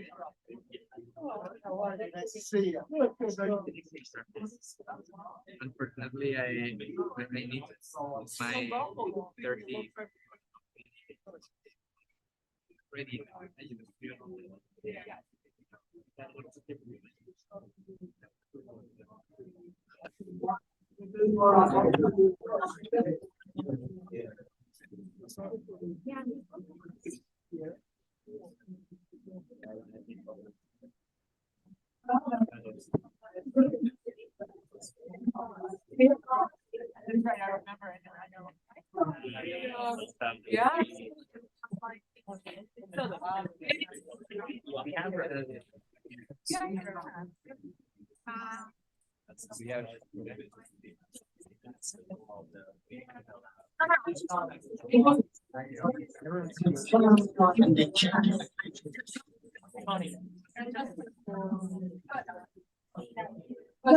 I just look at, yeah, I saw he's like,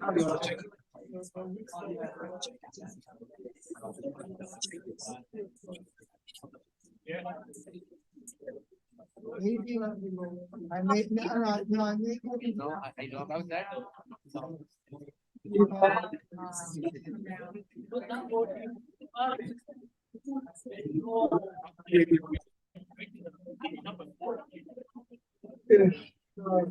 I'm gonna confirm the baby.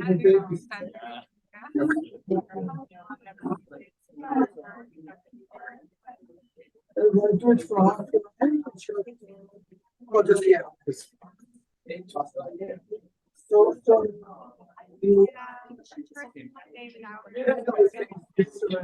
I don't teach it on NJIT. That's why.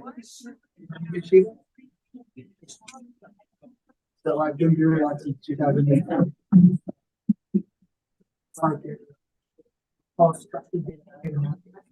First of all,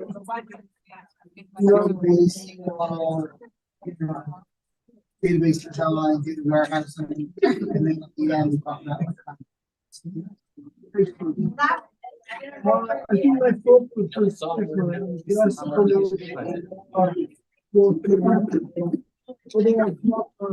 I'm not a formula. Yeah, I know it's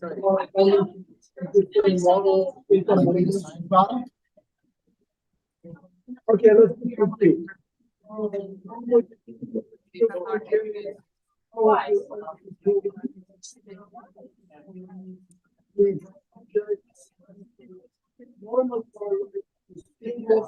Let's do some PLC for PLC not SQL. SQL is supposed to go so it's kind of server side. Exactly. Big data. So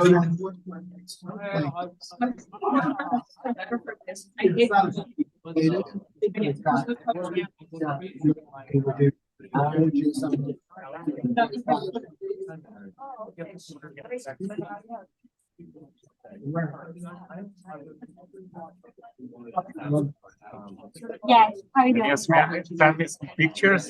Yes, I took some pictures, and I'm gonna send them to you by the end of the day. Yeah, yeah. Messaging everything. I'm sending you messages. I know. I know. Nice picture, but I have to buy it. Yeah. At some point, I have to reach out to Russia.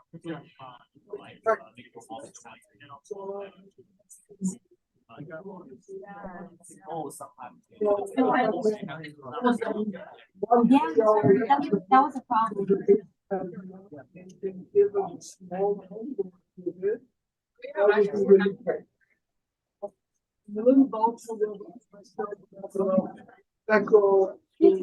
Feature. 1, 2, 3. That's something I have to figure out. Data science. Taking your head. David, can you hear me from here? Yes. Teach it, but it's still meaning, even though it's small.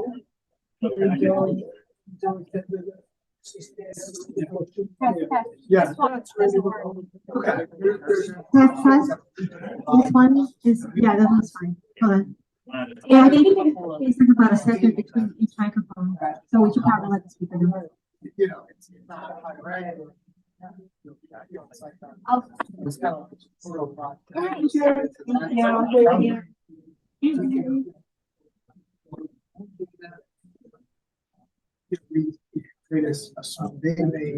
So for this key, there is a movie database of the 3 million. It's not very big. That's what I'm doing. That's the opportunity. You don't understand. Oh,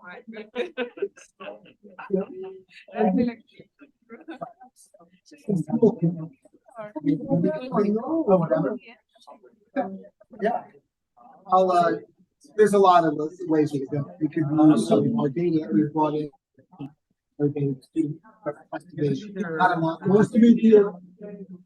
Yeah, but even we would either do it out of different like courses. That's not an you know, we would make data, but it's not, it doesn't have to be an online. If you want more real, or we could just test databases that come with no players. So there's a lot of you're saying like a week or 2 you would I'd say every year they add material to my class. If I add something, I have something else. So I'm gonna have to make figure out like how. I never got it though. It's true. Yeah. Say it back. Probably the teachers.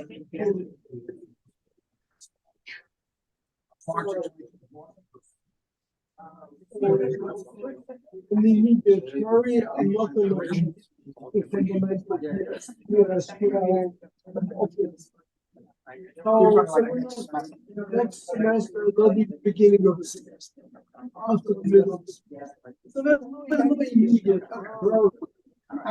On the other hand, I need some time to solve, and the best time for it is to integrate. One thing.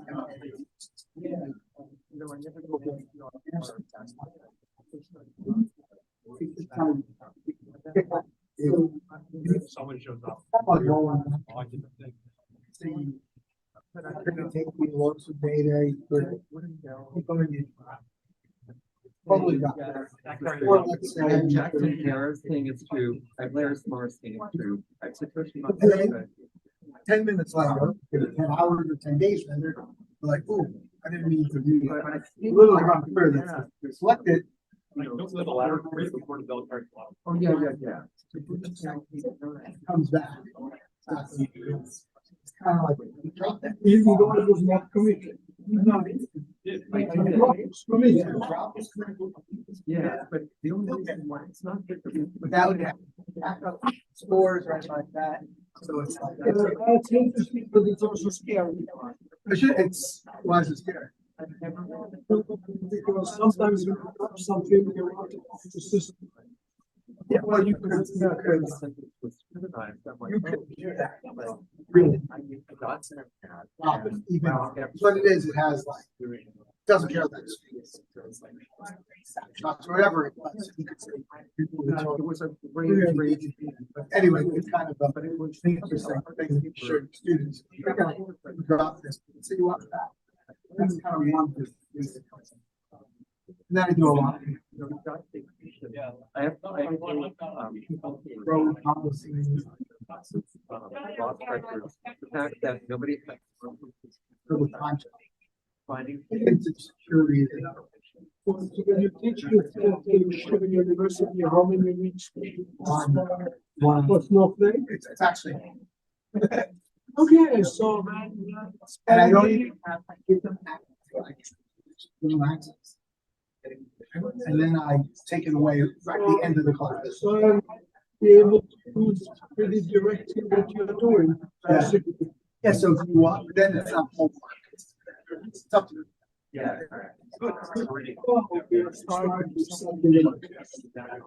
What's your connection? Well,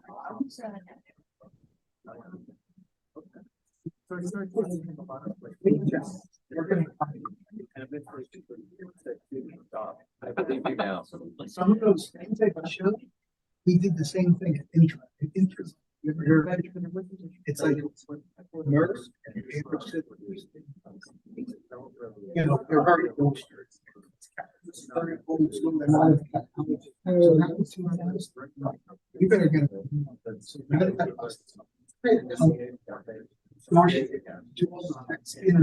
Let's create speed.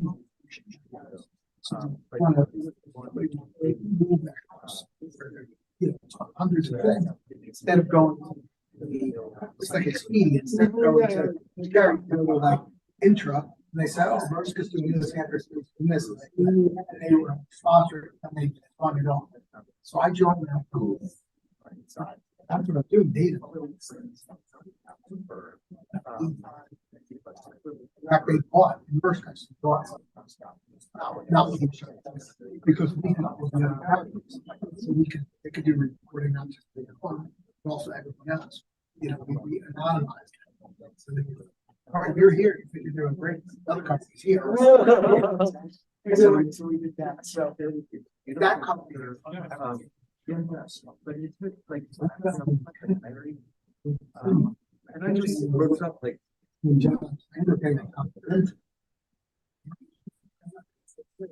eight. North. Each one. Well, another day, come in. Tom Andrew, still. So I went there, job on the side, and I would teach it. And this like usually one class. And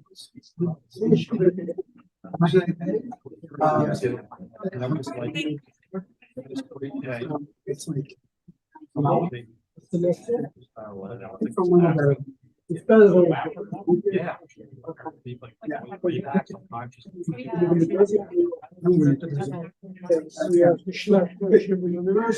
Yeah, you spend the money on fools and exactly. Yes, this is kind of work. I think most I have got all breath of this is right. So you don't have in information. So, you know, it's enormous. So now it takes you 2 classes. So I go from 30. It's a long way, but it's a less of a, you know, it's not making, you're making money and it's less of if you convene out. So I'm doing that. It's okay. Okay. Well, my original thought as well was join together in NJIT and all that's to do. Now, it's not correct. So what is the difference? Well, it's not. It's not.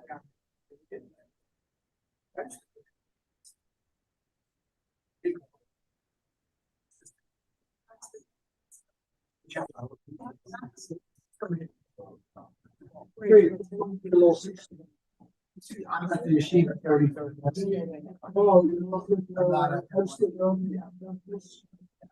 it's called the Sims. That might be a problem. Yeah. Well, it'll be easy. I don't know if there's look for adjuncts in that kind of class.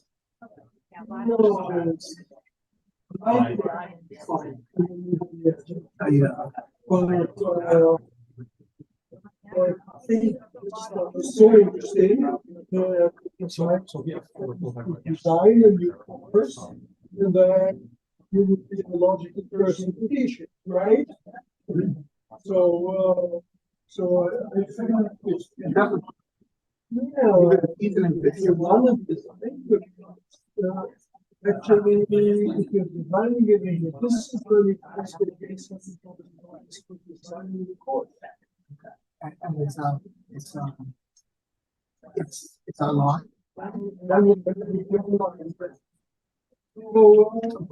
Because we got like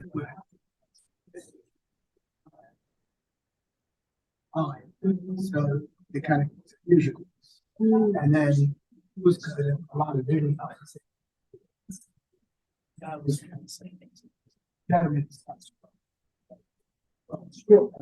that's the only way to do it. We're getting started in about a minute. I just want to mention. You're not teaching them, right? We'll pay to prepare. It was among other things. So I kind of made it. Okay. Well, good talking to you. We'll see. You want me to speak to the mic? Should I speak to the mic? Yeah. Okay. Oh, we moved it up here. So Okay. I'll introduce you with it and then I'll. We're going to get started here in just a couple more seconds.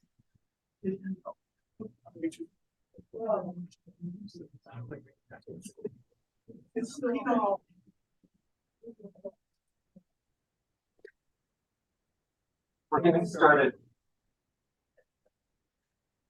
Okay, so welcome back to the Data Science Summit. I'm really pleased to have our next speaker, Sherry Marcus, who is going to be speaking on advertising, analytics, and data science. Sherry has a great position. She's director of Titan Labs at Amazon Web Services, AWS. In her previous positions, Sherry had mission-critical roles in the Intelligence Committee and Department of Defense, while leading a series of highly successful scalable analytics solutions in support of national missions in counterterrorism, counter-narcotics, counterintelligence, and naval surface warfare. She is a member of the Science Board of the National Counterterrorism Center, and she has received the Technical Medal of Excellence from the Central Intelligence Agency. She's authored over 40 papers in nationally recognized journals and is recognized as an expert in large-scale graph analytics and learning. She has a PhD from MIT, and that's in math, and an AB from Cornell University. Today, as I mentioned, she's speaking on advertising, analytics, and data science. Really pleased to have her here. Let's welcome Sherry.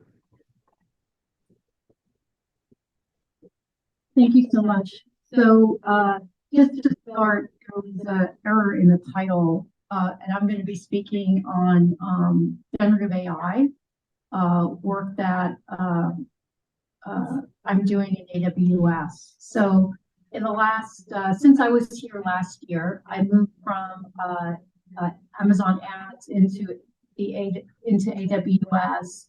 And my current role is leading generative AI models and applications for AWS. So I'm very much in the middle of all of things. And so today what I hope to do is provide you more of an industry perspective of what we're working on, what we're thinking about, to help inform the esteemed group of researchers in this room. Think about the potential applications that might be of interest. So I think we talked in a sidebar a little bit about we've been doing generative AI for 10 years, 20 years, like this is, not new. And the reason why, at least for industry, it is new or newer is a convergence of three things. One is just the high amount of open source or pay for purchase data available. Two is just the rise of just cheap compute, including GPUs, less cheap. And then the third is really the 2019 Transformer paper wanting to parallelize a lot of these computations, right? There's really a combination of these three things that, as far as industry work is concerned, allow generative AI to take off. So, hope that provides a bit of perspective too. So, the next thing I want to talk about is like what kinds of applications. So, in my role at Amazon, we work almost primarily, or I work almost primarily with large enterprises, Fortune 1000 worldwide. And so just to give you an example of the kinds of applications that I'm hearing about customers, it definitely goes into one of four buckets. So customer experience, contact centers, for example. By far, I think one of the larger applications are chatbots. So using LLMs to interact with customers. To give you a sense of how important this is in the US, on average, it costs $6 for a human operator to pick up a call. When you call, any airlines or customer care center. And so if a GenAI or an AI is able to do what they call call, it tends to cost between a cent or a cent. And so the margins that companies can gain, by increasing efficiency with such chatbots is huge. So there's a huge opportunity now for improvement within that market, as an example. That's boosting employee productivity.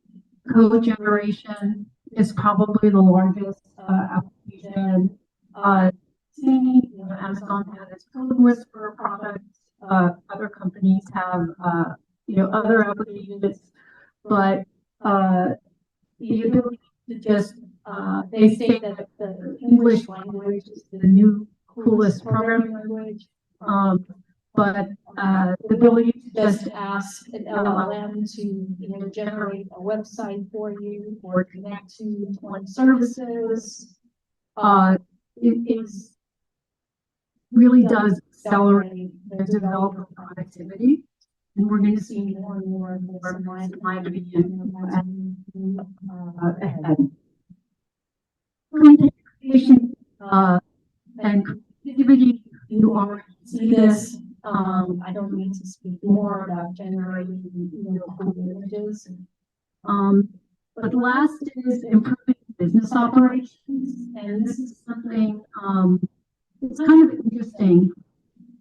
So the future here is, imagine your dishwasher breaks down, right? And you're trying to figure out, do I call a repairman or do I try to fix it myself? In this case, you can ask an LLM, you know, how do I fix my dishwasher? And it will ask you for maybe a few diagnostics. And depending on what the answer is, it will either say, you know, to take the plug out or call your repairman. But you're going to see much more, not only the consumer, but, you know, airline mechanics, and any kind of professional maintenance, with factories, you're going to see more and more of this type too. So, you know, this is, you know, what we're beginning to see. And I think it's happening the same to me earlier. This is just only the beginning. It's going to take years and years and years, okay, before this actually comes to surface and evolves. So the next thing I want to, you know, talk about is just some of the patterns I see. You know, many companies, you know, might come to me and say, we want to build our own Gen AI model from scratch. And I always say, no, but if there is an evolutionary chain for LLMs, this is what I've managed to, you know, come across of. So the easiest thing is prompt engineering, right? So you know, type in your prompt, you know, have a multi-turn prompt, right, when you're asking questions and the LLM is figuring out what you want from what you're asking. That's probably the cheapest and easiest way you want to implement an LLM. And the next step is RAG, where you have some kind of external knowledge base or multiple knowledge bases to augment the existing LLM have now. And that's probably from an enterprise perspective, easiest. Then you have instruction-based tuning, and this is really basically tuning the LLM with things like you are a professor of English, okay? Right, you know, create some assignments for me, okay? For some book. Okay, you're trying to train a model based on a set of instructions,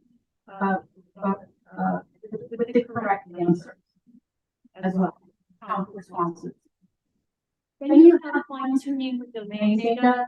Again, this is if you are finance and you want very specific analysis of respect to the S&P, for example, or things like that. And then at the very top, right, you work to build your own model. It costs a lot of money, okay, in compute, in data, and legal liability to with respect to copyright laws to actually train your own model. So this is really something that should be one's last resort if you're trying to think about it. And so right now, you know, industry is trying to reckon with all of this. You know, so where should we sit on this evolution of complexity? You know, what is our runway going to look like in 5 years, in 10 years? What are our costs going to be? You know, yeah. So,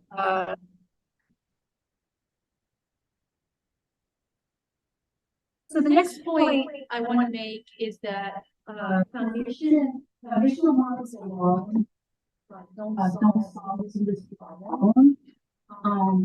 And often it's overlooked.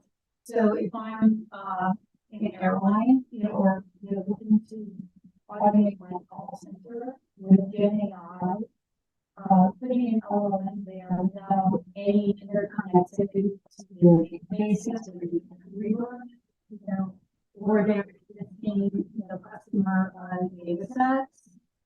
what would be the visual useful, right? So you need to have a set, you need to have a set, an application platform to be able to do this. And so you need to be able to define instruction with orchestration, right? These are things that what objectives might want to accomplish. You need to be able to access all of the data sources that you want to. You need to be able to action them through API calls, and then of course you need to be able to manage security of the cloud. I will talk about responsible AI because that's actually part of this at the end.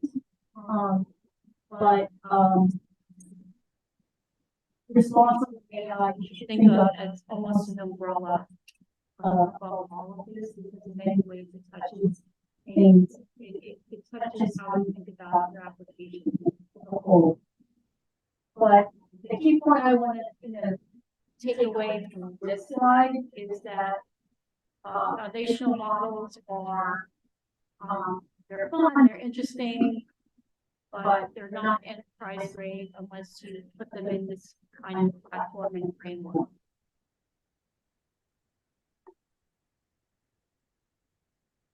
Okay, so I want to talk about one example that we did that I think we're proud of, and this is the clinical documentation.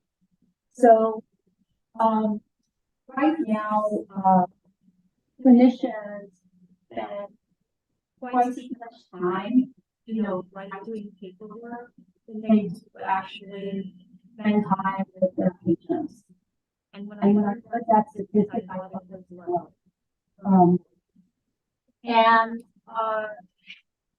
What we decided to do is, how do you automate this using a combination of Gen AI and a classic AI type of application. Now, the difficult aspect of being able to do any kind of healthcare application, if you're not aware, is HIPAA, which is a federal privacy regulation, which has very, very strict standards about how data is passed, how you access, on things, etc. So one must be HIPAA certified to be able to deploy these types of applications. So let me talk to you a little bit about what we did. So on the left-hand side, we have AWS as a function called Translate, which is voice to text and can translate voice to text. And that's what you see on the left. And there's a person who has a lump behind his knee, and the clinician is talking about how long he's had it, does it hurt, you can play sports. And then on the right-hand side is a LLM, which is basically taking these clinicians' notes from the lab and summarizing that. And where you see what you can't see from directly from the screen is that it provinces things. So if the patient said, how long you had the lump, I noticed it months ago, and then in the history of the patient, right, it's saying, okay, the patient had it 3 months ago. So this is an example with an LLM where it uses summarization to summarize set of events in a template, but you're also using provenance to make sure that every critical statement is vetted from the actual text, so that at the end, the doctor or the clinician can just look through these notes and just say, yes, I remember all of these things, and it's much, much quicker. So this is saying clinicians a very, very large amount of time. I can't remember the exact statistic, but rather than actually having to go right through the notes, they have a template like this set up with the claim, the assessment, and the plan. Summarized by the LLM is checked, by the clinician and repeated. So this is an example, okay, of an application where it's by AI or Gen AI, but I think something we're going to see more and more. So thank you.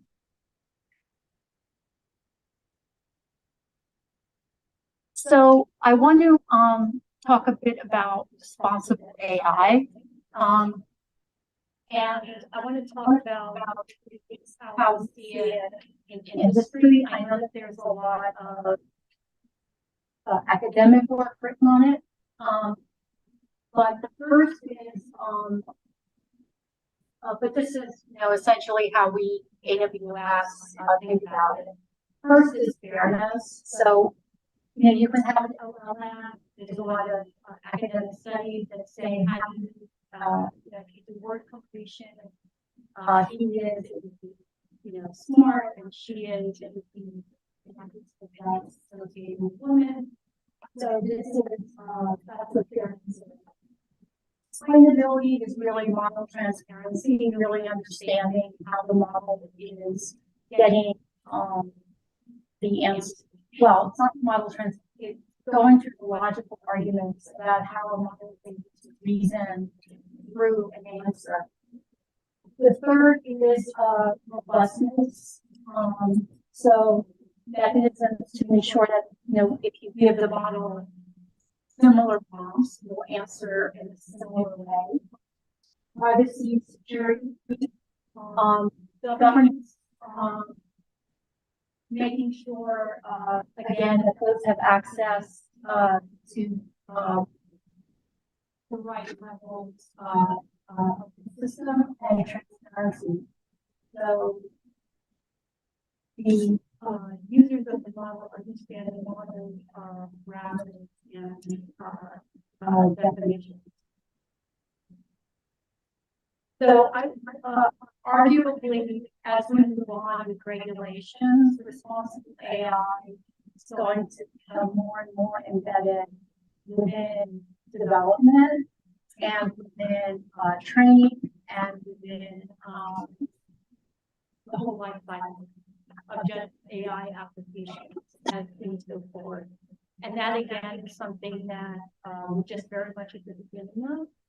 I expect to see more and more of this work as we move on. So that's all I had prepared today. So I'm open to any questions or thoughts. Let's thank Sherry.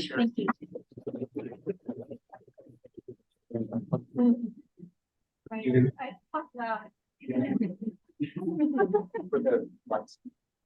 Hi, Sherry. Thank you. I'm sure you could answer this. Of all the aspects of responsible AI that you listed, which would you say are the most challenging? I'm sorry, I muted my laptop. Can you read it? Oh, sure. Thanks for your talk. Thank you. Of all the aspects of responsible AI that you mentioned, which ones do you think are the most challenging and why?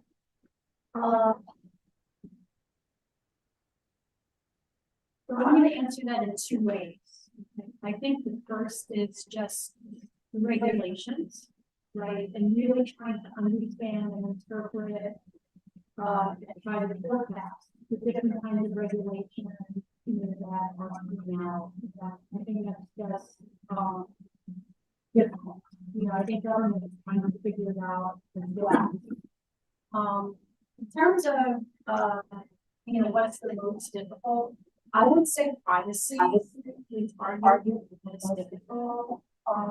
Just making sure that rules are ready, that you as a person, what your information goes, from an LLM should be. And how do you know that with the cost question that John Smith uh, from Jersey City is the same, John Smith, somewhere else. And those entities, which they're very competitive today. Right. So, notice that a lot of companies are like putting like regulations on the use of like generative AI. So, in your opinion, do you think do you think like companies that like, for example, like AWS, if there are policies against using like AI like ChatGPT, do you think that could be a limitation for them? Because although it's a powerful tool that a lot of like developers can sometimes use, it's like the aid in their development. But do you think that it's a smart thing for companies to regulate AI, or do you think it could be a limitation in the long run? Well, companies have to abide by the national and international rules, so it's something that I think the US definitely embraces.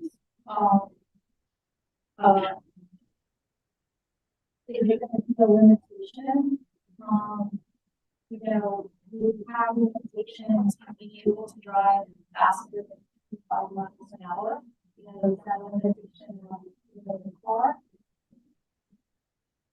I think that regulations are in place to ensure the right people's safety. We have a question up here. Yeah. I think I might be that patient with her like soccer too much. Anyway, when you did that with the doctors, was there not resistance, but was the time saving not there because they feel the need to review what came out with, which is probably a real need, and then that take almost as much time as if they were going to themselves? When did they eventually kind of, then say, I trust it more?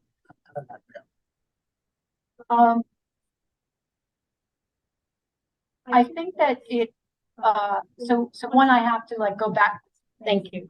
I have to go back to the specific details, but from what I, recall, it's taking a blank page, or even, tends to, even pull down menus tends to take longer than just seeing something in front of you and being able to check.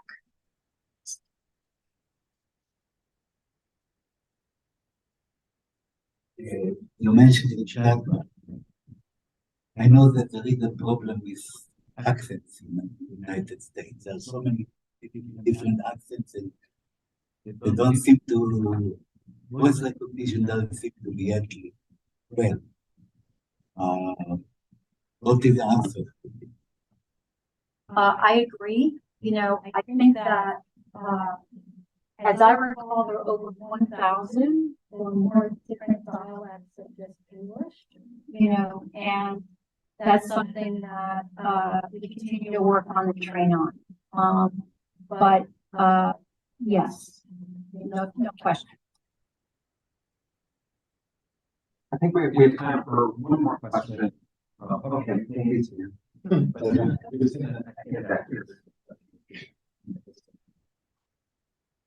Can you speak loud? Hi. So, what evaluation techniques or metrics do we have to assess between the effectiveness of different studies, between knowledge or different specific context, or even using some data actually? All great questions. So on embedding models, there's the MTEP reference to that, which seems to be the industry standard. For prompt engineering, I'm not 100% sure if there are standards on that, and then we look at it pretty against several ground truth. With respect to the generative models, there are several other benchmarks, home benchmarks put together by Stanford. So, like for every and fine tuning is it's creating a custom model. So you use like a type of valuation for that. Yes. So I think we should Oh, sure. thank Sherry and keep on the schedule. So Sure. thanks again for the great talk about Thank generative you. AI. Thank you very much. And there's a reception afterwards, so you can catch some of the speakers there if you have additional questions.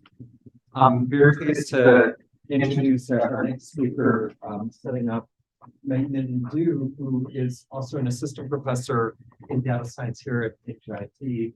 And we're very delighted that he joined our department recently.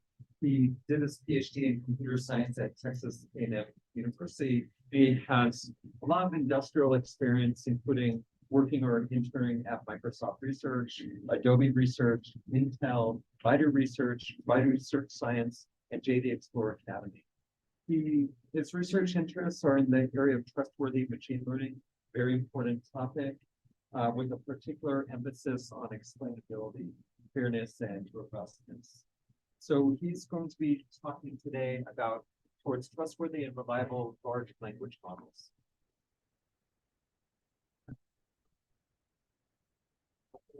Thanks, David, for the invitation.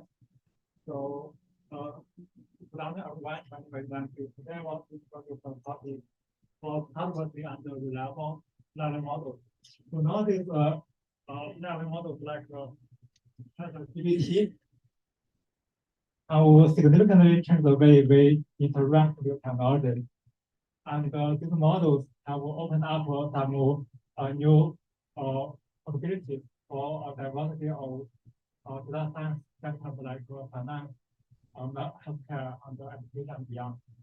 On the other hand, the great power also comes with great responsibility.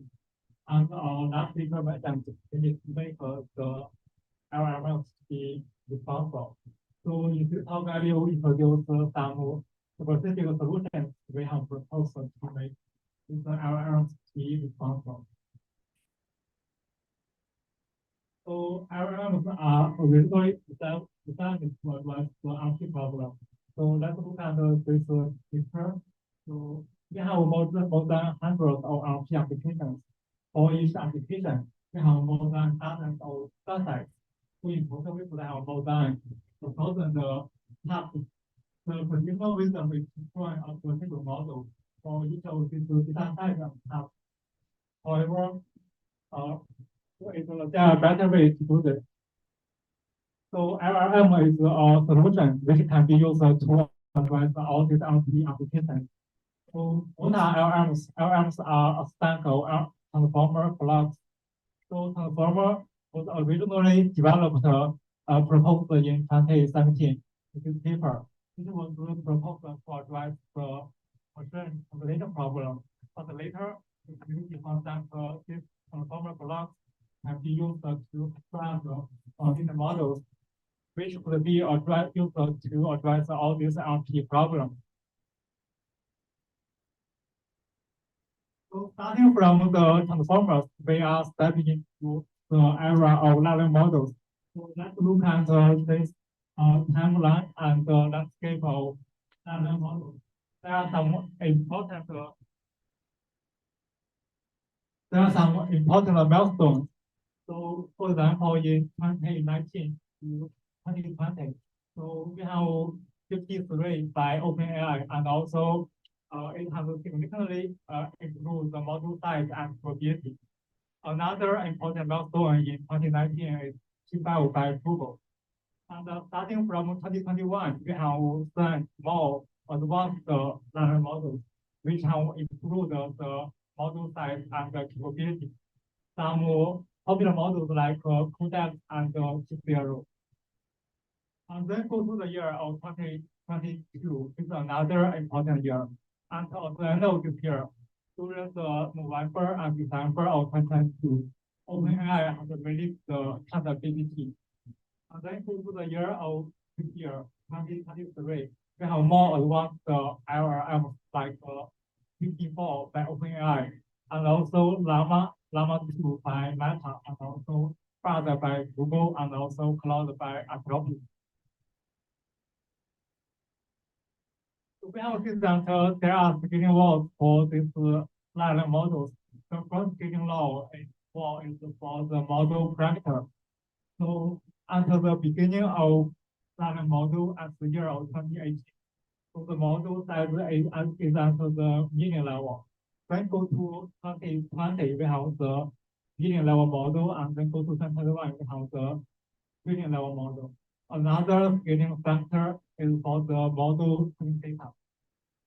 And the year of 2018, we have around a billion training tokens to train Elmo, and around 3 billion training tokens to train BERT.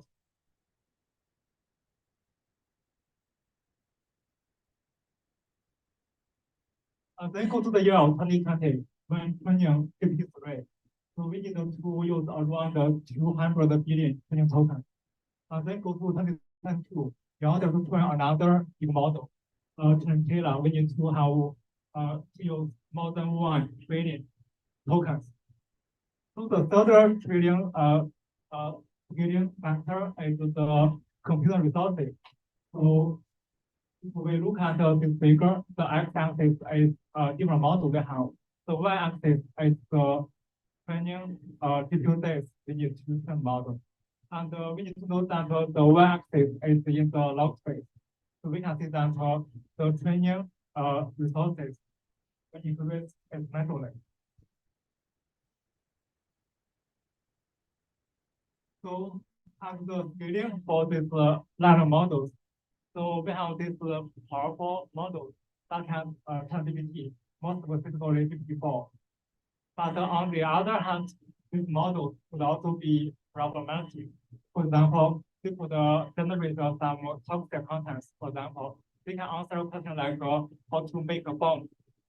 And also there are some hallucination problems. They can make up some answers that don't exist. And also there are some bias issues, and this model could show bias and discrimination towards some certain demographic groups. And this could cause reduce the trust from the general users, the developers, and also the stakeholders. So why there could be problems for this LLM? So let's look at the training process for the models. So specifically, we will focus on the traditional fine-tuning paradigm. So these models need to be first retrained on a large training corpus, and then we will fine-tune this model on some specific legal data sets. This process will update the parameters for the model. And the models belonging to this family include Gibraltar, Electra, and Gibraltar. So the problem is that all training sites could be biased. There are various kinds of biases in these sites. And models are trained based on this bias data set could also capture and even amplify the bias in the training sites. And there are the features learned by the LLM to be categorized into 3 classes. The first one is the useless feature, and they are not useful. And the second kind of feature are non-robust feature. We can also call it a bias feature. Some examples include lexical bias, overlapping bias, position bias, and also style bias. The third category of feature are robust features. And these are features we expect the model to learn. And these features are the high-level semantic understanding and reasoning ability. So we can further classify all these biases into 2 big categories. So the first category is the social biases. And some example include the visual bias, gender bias, age bias, and religion bias. And the models, if they capture the kind of social bias, it's called a bias problem. And it could enable the model to show bias and condition towards some demographic groups like females and African Americans. The second big categories of biases are the general bias, for example, lexical bias, position bias, style bias, and also overlap bias. And if models capture the kind of general biases, we could have the robustness and the generalization problem. So in this talk, we will cover how we can address these two big categories of bias problem, how we can improve the fairness and the robustness for this LLM. So the first one is the social bias for LLM. So recent research indicates that the representations of the encodings captured by this LLM could show the learn biases specific to some demographic groups, such as for gender bias, visual bias, and also religion bias. And if we further fine-tune the model on some downstream tasks, and this bias will also can be amplified in the downstream tasks. For example, tasks including criminal justice, employment, loan approval, and also creating a story. And this could lead to the unfair outcomes and also some other social impact.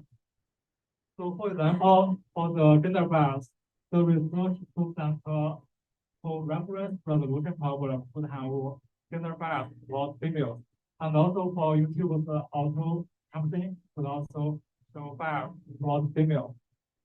And also for racial bias, the study indicates that for African American English is often classified as non-English. So we need to address these social biases for LLMs in order to improve the fairness for these LP systems. So the solutions for the mitigation can be also grouped into three categories. We can consider the whole process and the data sample process. We can do pre-processing to pre-process data. And then we can train the model, this is the in-processing. And then we can do some post-processing. Similarly, when to mitigation, we can do mitigation under all these three stages. So we can do pre-processing mitigation. Some examples including concept-central data augmentation and also data calibration. For in-processing, we have retraining optimization, disentanglement, and also alignment constraints. And lastly, for post-processing, so we can do projection. We can also do the parameter efficient method. So in our method, we consider both conceptual data augmentation and also comparative learning. So this is a pipeline for conceptual data augmentation. So original document is a woman always gets into situations. So if we train model based on this bias training purpose, the model will capture biases in their encoding or computation. So we can do conceptual data augmentation. We can switch from a woman to man and to construct another sentence, another document.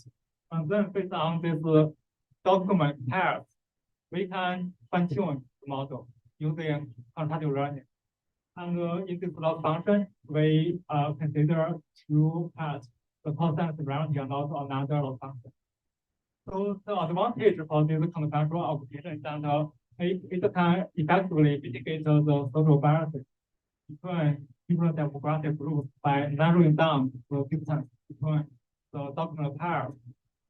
But the weakness is that this model could easily overfitting to the difference between these two sentence pairs. As a result, if we have a new text document which has greater difficulty, the model cannot handle. So in other words, the model will have low generalization ability for some more difficult text samples. So in order to address this weakness for contradictory computation, so we propose a new solution. So our method uses concatenative learning with continuous prompt augmentation. We call it CCPA. In order to mitigate the social biases for this LLM encoding. So this method is inspired by adversarial training. So for adversarial training, we have two stages. First, we want to amplify the bias, and then we will do mitigation. So specifically, CCPA consists of two stages. In the first stage, we will do the continuous prompt tuning. So this step is to amplify the bias, to increase the bias in the contextual system pairs. So in the stage 2, we will do the fine-tuning with concatenative learning. And in this stage, we will do the bias mitigation.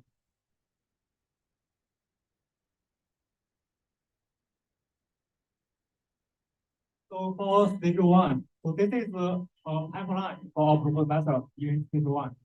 So in stage 1, we want to fix the parameter for the PRM encoder. For the encoder E, we will fix its parameter. And then we will fine-tune another prompt generator. Okay. So the high-level idea is that when we concatenate the prompt with the original system pair, women always get into situations and men always get into situations. We want the bias between these system pairs to be larger. In order to do this, we will fine-tune the prompt generator. This could improve the bias for the system pair. And we will use a loss function, LPE. It contains two parts. The first part is the constant similarity. We want to reduce the constant similarity between the augmented sentence pairs. And also we have another loss function to preserve the semantic meaning. We don't want the augmented sentence, the semantics to be even with original documents. So this is our first stage. We want to try bias the prompt generator to amplify the bias in the augmented sentence pair.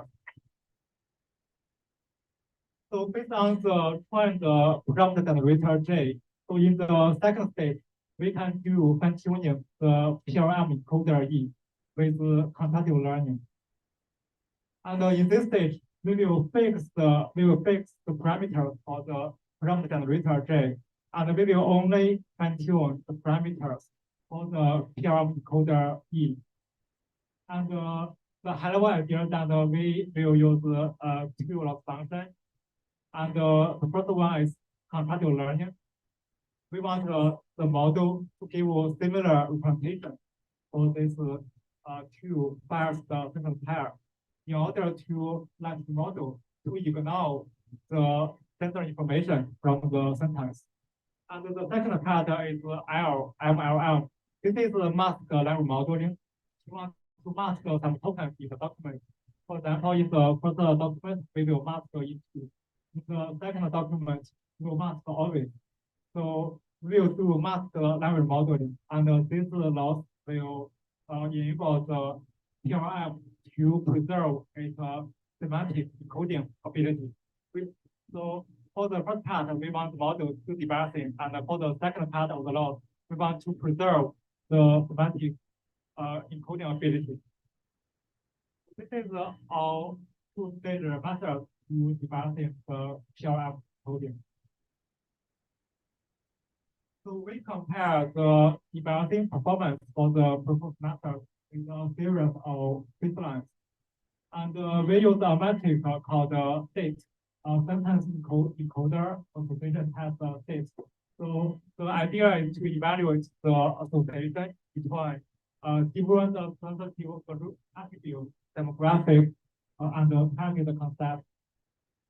So in this table, the last row is the performance for the proposed method. So we compare it with the original first model and some other debiasing methods.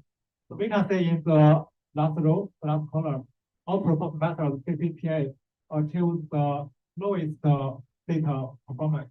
So for state, the smaller the better. And another question we want to answer in our experiment is, will there be a significant fairness utility trade-off? So usually for developing methods, if you sacrifice the original semantic coding ability for LLM. So in order to evaluate the performance, the trade-off, we run experiments using glue benchmark. So for glue, this is a standard benchmark to evaluate the natural language understanding ability for any LLM. So again, the last row is the performance for the proposed method. And the last column are the average accuracy on the benchmark. We can see that the proposed method, the CCTA, so it could maintain the task utility. It does not sacrifice the performance. And it could achieve the similar performance with the original proposal, but with significantly better fair performance. So in the first part of the talk, I have introduced the solution to address the social bias problem. So in the second part, so how can we address some other general bias problems? For example, including lexical bias, position bias, style bias, and also some other bias problems. Because their bias, this bias would lead to the low robustness and the generalization issue. So specifically, we consider natural language understanding task. So this task is to given premise and given hypothesis to documents. We want to infer the relation between these two documents, whether the relation is intimate, produced, or neutral. So this is a high-level natural language understanding task. So we consider the first model for this task. First, we will concatenate the premise and the hypothesis, and use the SCP signal to separate these two documents. And then we will train a full encoder and also a simple tasking head on the downstream task. After the training, the model could give us the prediction probability distribution for the three categories. So we want to know, so are these first-based models robust for this LU task? So recent study indicates that these models, first-based models, could have the robustness issue. And if we look at this results, for example, for question answering three tasks, for the in-domain test set, the accuracy could be more than 80%. But if we test model performance on the adversarial QA, on the auto-domain test set, there is around 39% accuracy drop. Similarly, for another OD test set, domain shift QA, there is around 25% accuracy drop. So the models could have very high accuracy on the in-domain test set, but with significantly lower performance on the auto-domain concept. So what's the reason for this low robustness? So in order to know the reason, we use explainability as a debugging tool to diagnose the model. Specifically, we use integrated gradient, so which is a feature attribution method. So the final model explanation will be considered in the format of heat map, where a deeper color in the heat map indicates a higher confidence score for the model prediction. So if we look at the first sample, we can see that the model will pay the highest attention to the unigram. If for the second example, the model to the highest attention to it now. And similarly, if we conclude this visualization, we can see there are two levels of shortcuts or two levels of biases captured by the model. So the first level is that we can say the model will only pay attention to the second branch of input, the hypothesis.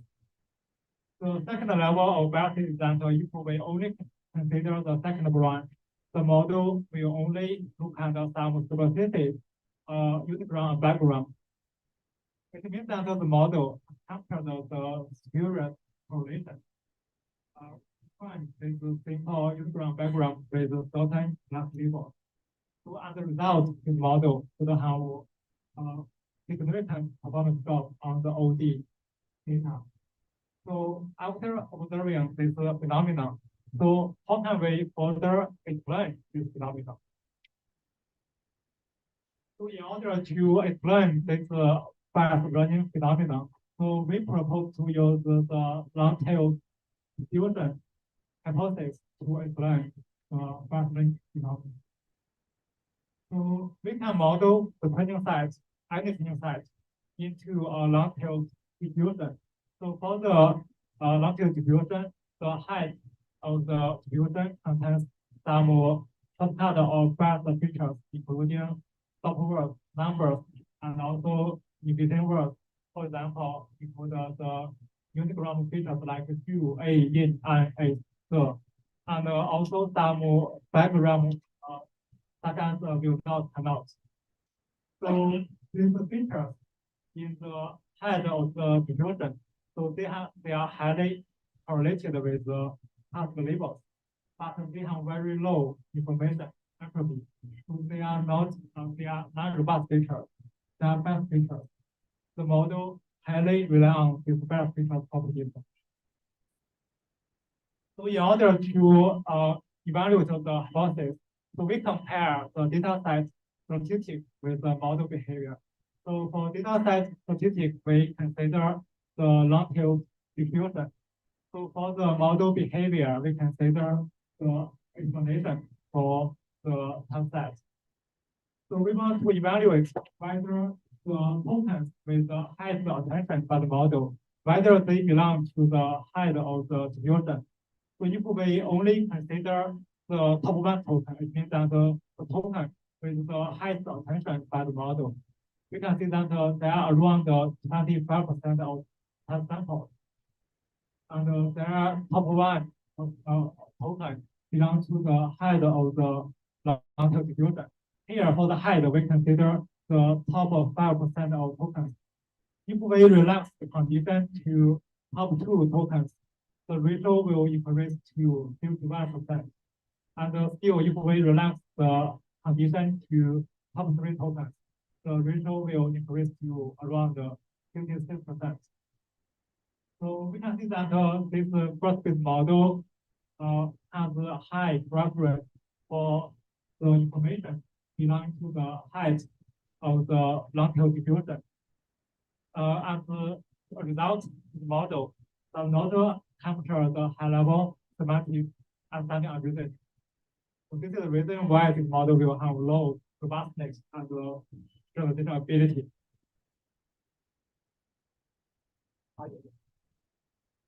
So we propose a simple mitigation solution. So based on self-knowledge calculation, and this is a pipeline for mitigation solution.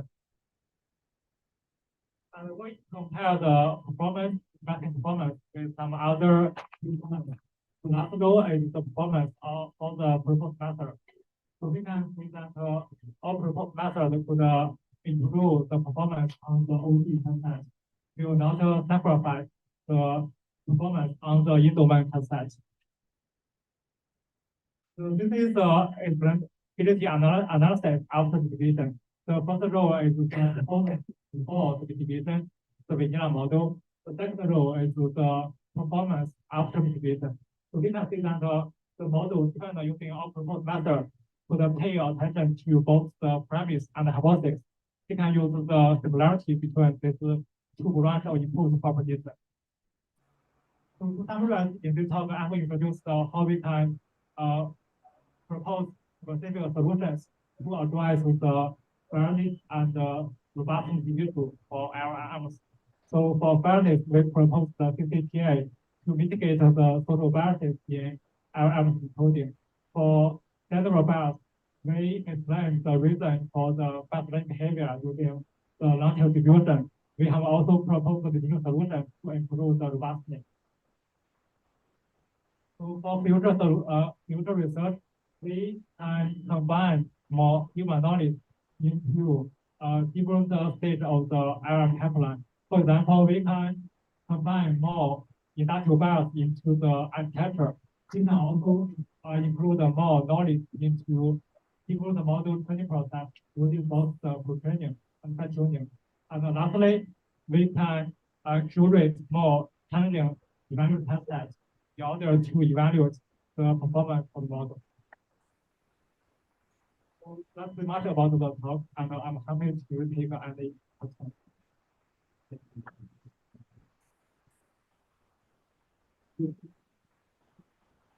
Giannis? Yeah, just have it down. Yeah. I'm used to talking in this room, right? But it's here for 3 years now.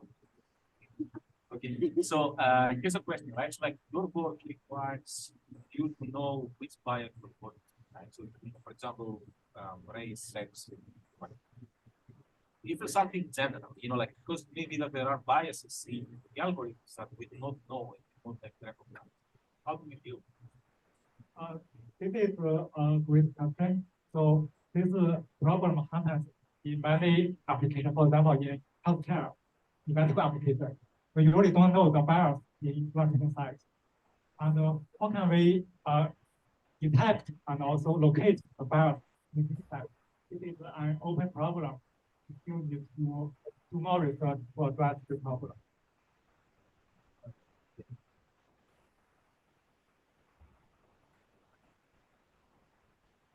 Yeah, so like that's related to another basically like dimensions of new data you keep collecting, right? New data coming in, right? Like 1 or 3, 5 years now, whether you guarantee that the data is still there. Because like when text we're talking about like very strongly correlate from one piece of information, right? One keyword may not reflect the bias, but mention. What I mean? Another very good question problem. So for example, if this is called the long-term value. For example, Twitter and currently X, Twitter developed the algorithm to debugging to address the first problem.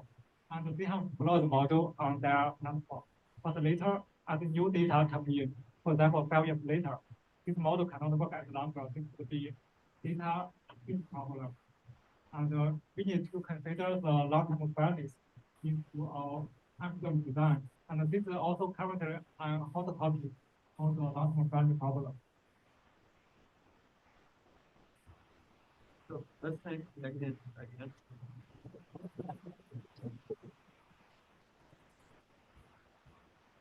So we have our final speaker coming up, and I want to remind you that after this last talk, there will be a reception, and it's going to be, there's a little passageway here to the other side of the floor. We have a reception over there, so I invite you to come and join. It'll run until about 6 p.m. Food and drinks, and all of you great people. So please come and join for the reception. Our next speaker, unfortunately, wasn't able to travel into some contingencies that just popped up. So she's going to be joining us via Zoom.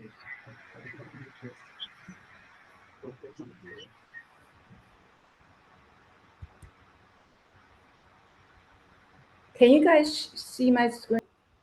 Now, in the last, actually, up until 2 years ago, we are really focused on the bottom two. We're making a lot of transactions easier and smarter, and with Gen AI, now we feel like we're closer to achieve the top goal, which is make it human. What does it mean to make it human? The question is especially challenging now in year 2023. The Gen AI swept the world by storm, and we are swamped by all the digital signals. So this time around, certainly asking how to, being human itself become a philosophical questions. but let's really make it very specific in the HR domain. And if you guys think about the word human resource, all of us can relate to a lot of tedious forms, process, sometimes unpleasant conversations. But now with Gen AI, certainly we feel like we can do a whole lot in the space of making personalization to the level that's never been there. And if you think about HR, communication is the core function of HR. And large language model are really offer the capability of generating meaningful text without humans, I mean, without a whole lot of human effort. So those are the two areas we are exploring to adding to the HR experience. So one is through the hyper personalization, and second is really provide timely support through nudging at the right time.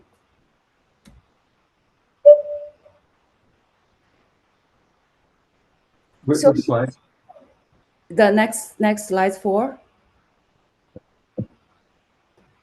So if you guys think, if we think in terms of HR process, we think it's you know, hiring all the way from engaging into starting very beginning, engaging with a company that apply for a job, all the way to leave a job, and those are the functions of HR practitioner, managers, employees, and in each step, those three parties are involved.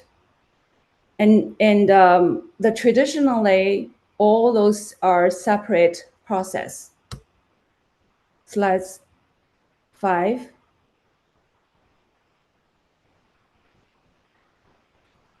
And using I will call it conventional machine learning, we have been developing models in those areas in the middle layer. For example, in fact, we use graph embedding approach to generate a dynamic skills graph. We created a payroll inspector to reduce the payroll errors. Believe it or not, 30% of all the payroll results in error, and all the HR practitioners have to redo it. And with this payroll inspector, we reduce that number significantly. We can offer virtual assistant through a chat. Now, the ChatGPT really speed up the innovation space pace for us. We are looking. What we're thinking is that we really rethinking how we can do all this. Slide 6.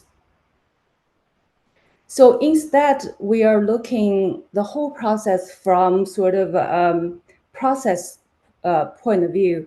Now we are reimagining all the experience from user side, because if you are employee or your manager or your HR workers, all the things function we're talking about, really, it is a workflow.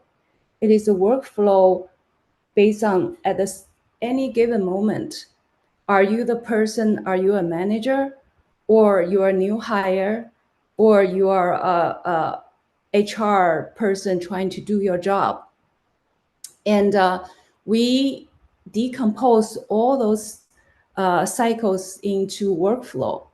And imagine that it essentially everybody's job is composed of a set of huge number of workflow. And those workflow itself is a unit. It has a start, it has a complete. And we are developing, we're adding all those into a huge repository, and we develop a nudge, personalized and timely nudge that based on all the data ADP have accumulated around each individual user, we can offer insights at the right time. So let's go to the next slide.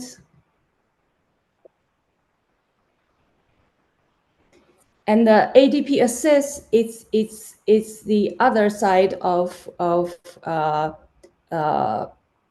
it's the other side of the same coin. So it's another way of delivering intelligence. Instead of nudging, is proactively produce information for you. Assist is drive by your needs at the current, and then it work alongside individual to offer you guide, offer you help. In some cases that we can do the tax on your behalf with your approval. So how do we do that? Next slide, 8. And this is how the key thing is the box on the right side, that we have a one single source of data we have been collected throughout the history, and we are developing knowledge out of it. Instead of starting with a huge number of raw data we collected in each domain, we are constructing two very important data assets. One is the employee graph, another is client graph. You can think about essentially is we are building full spectrum of employee behavior profile around the individual. And then out of that, we are building semantic of the data. What that means is that, different data source will describe the same data differently.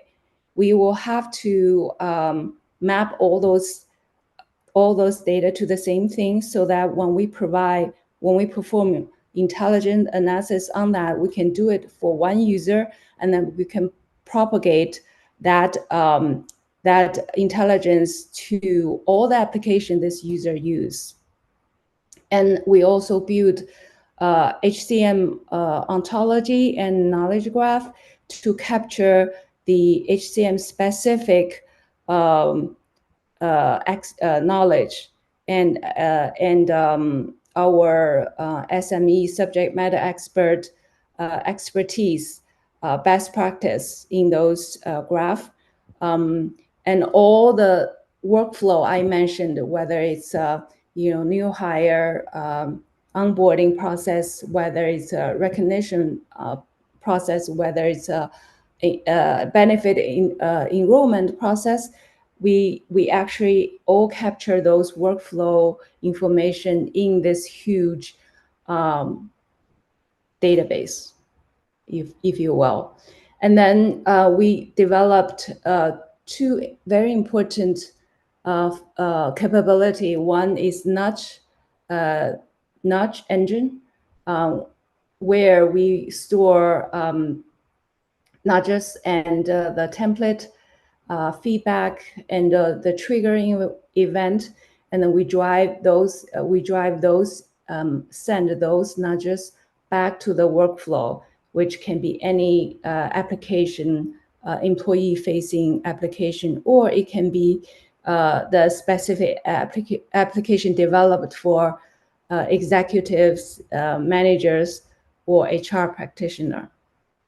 And then ADP Assist is just another way of delivering those intelligence to the workflow.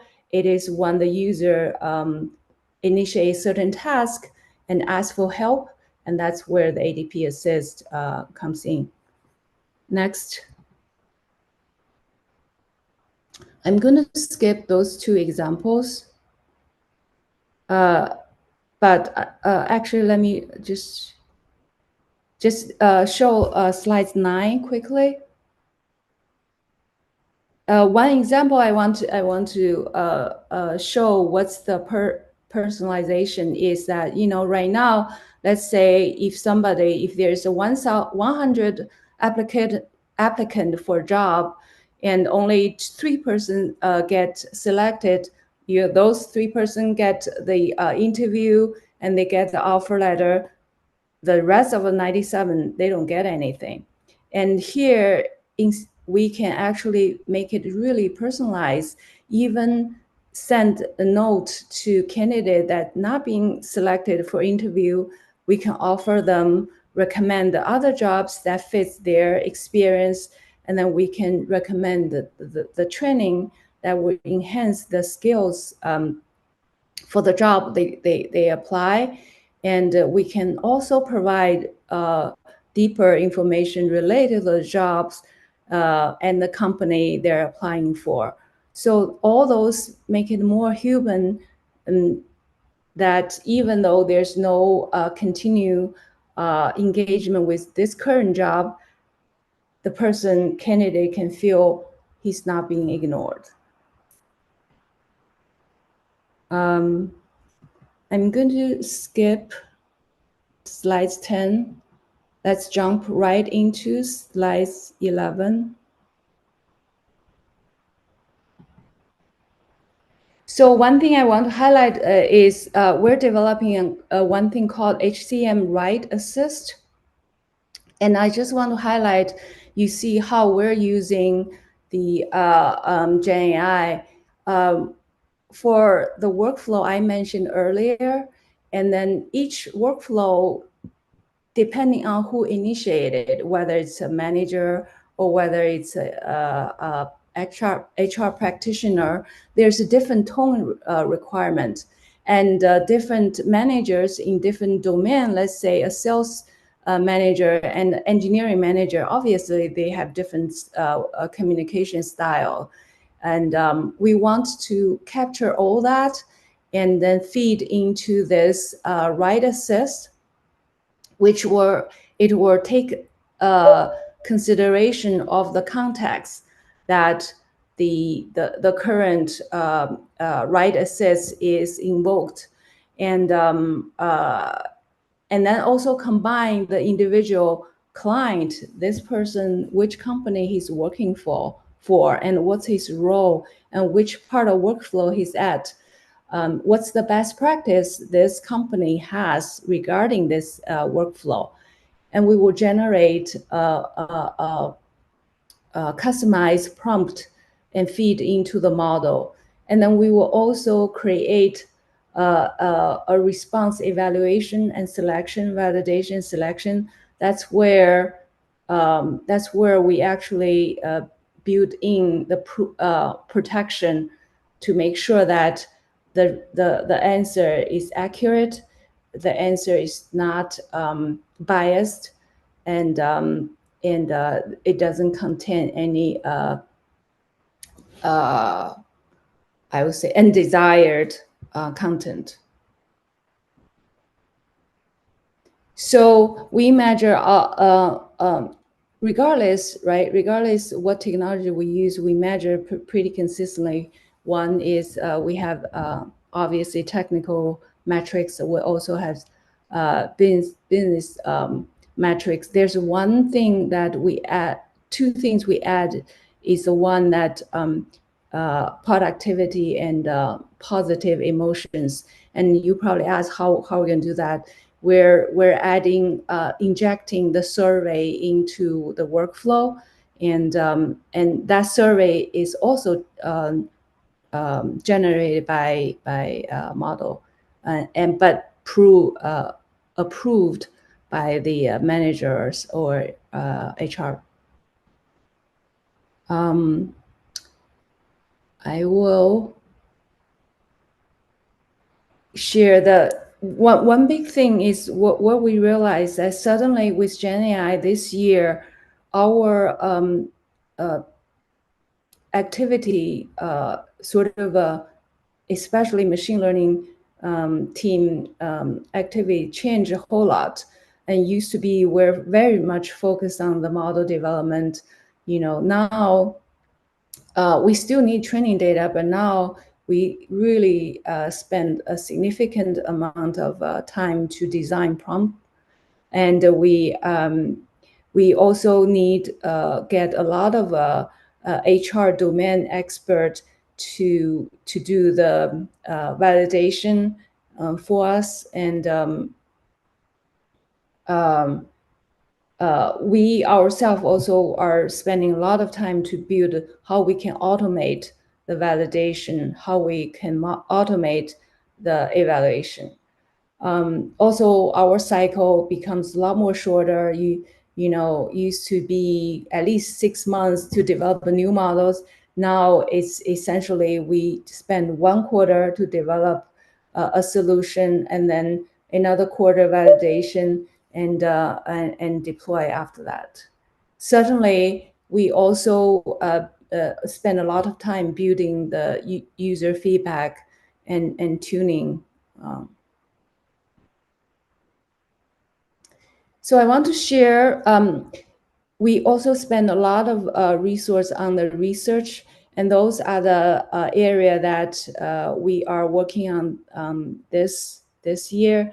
We have partnership program with education institutions like yours.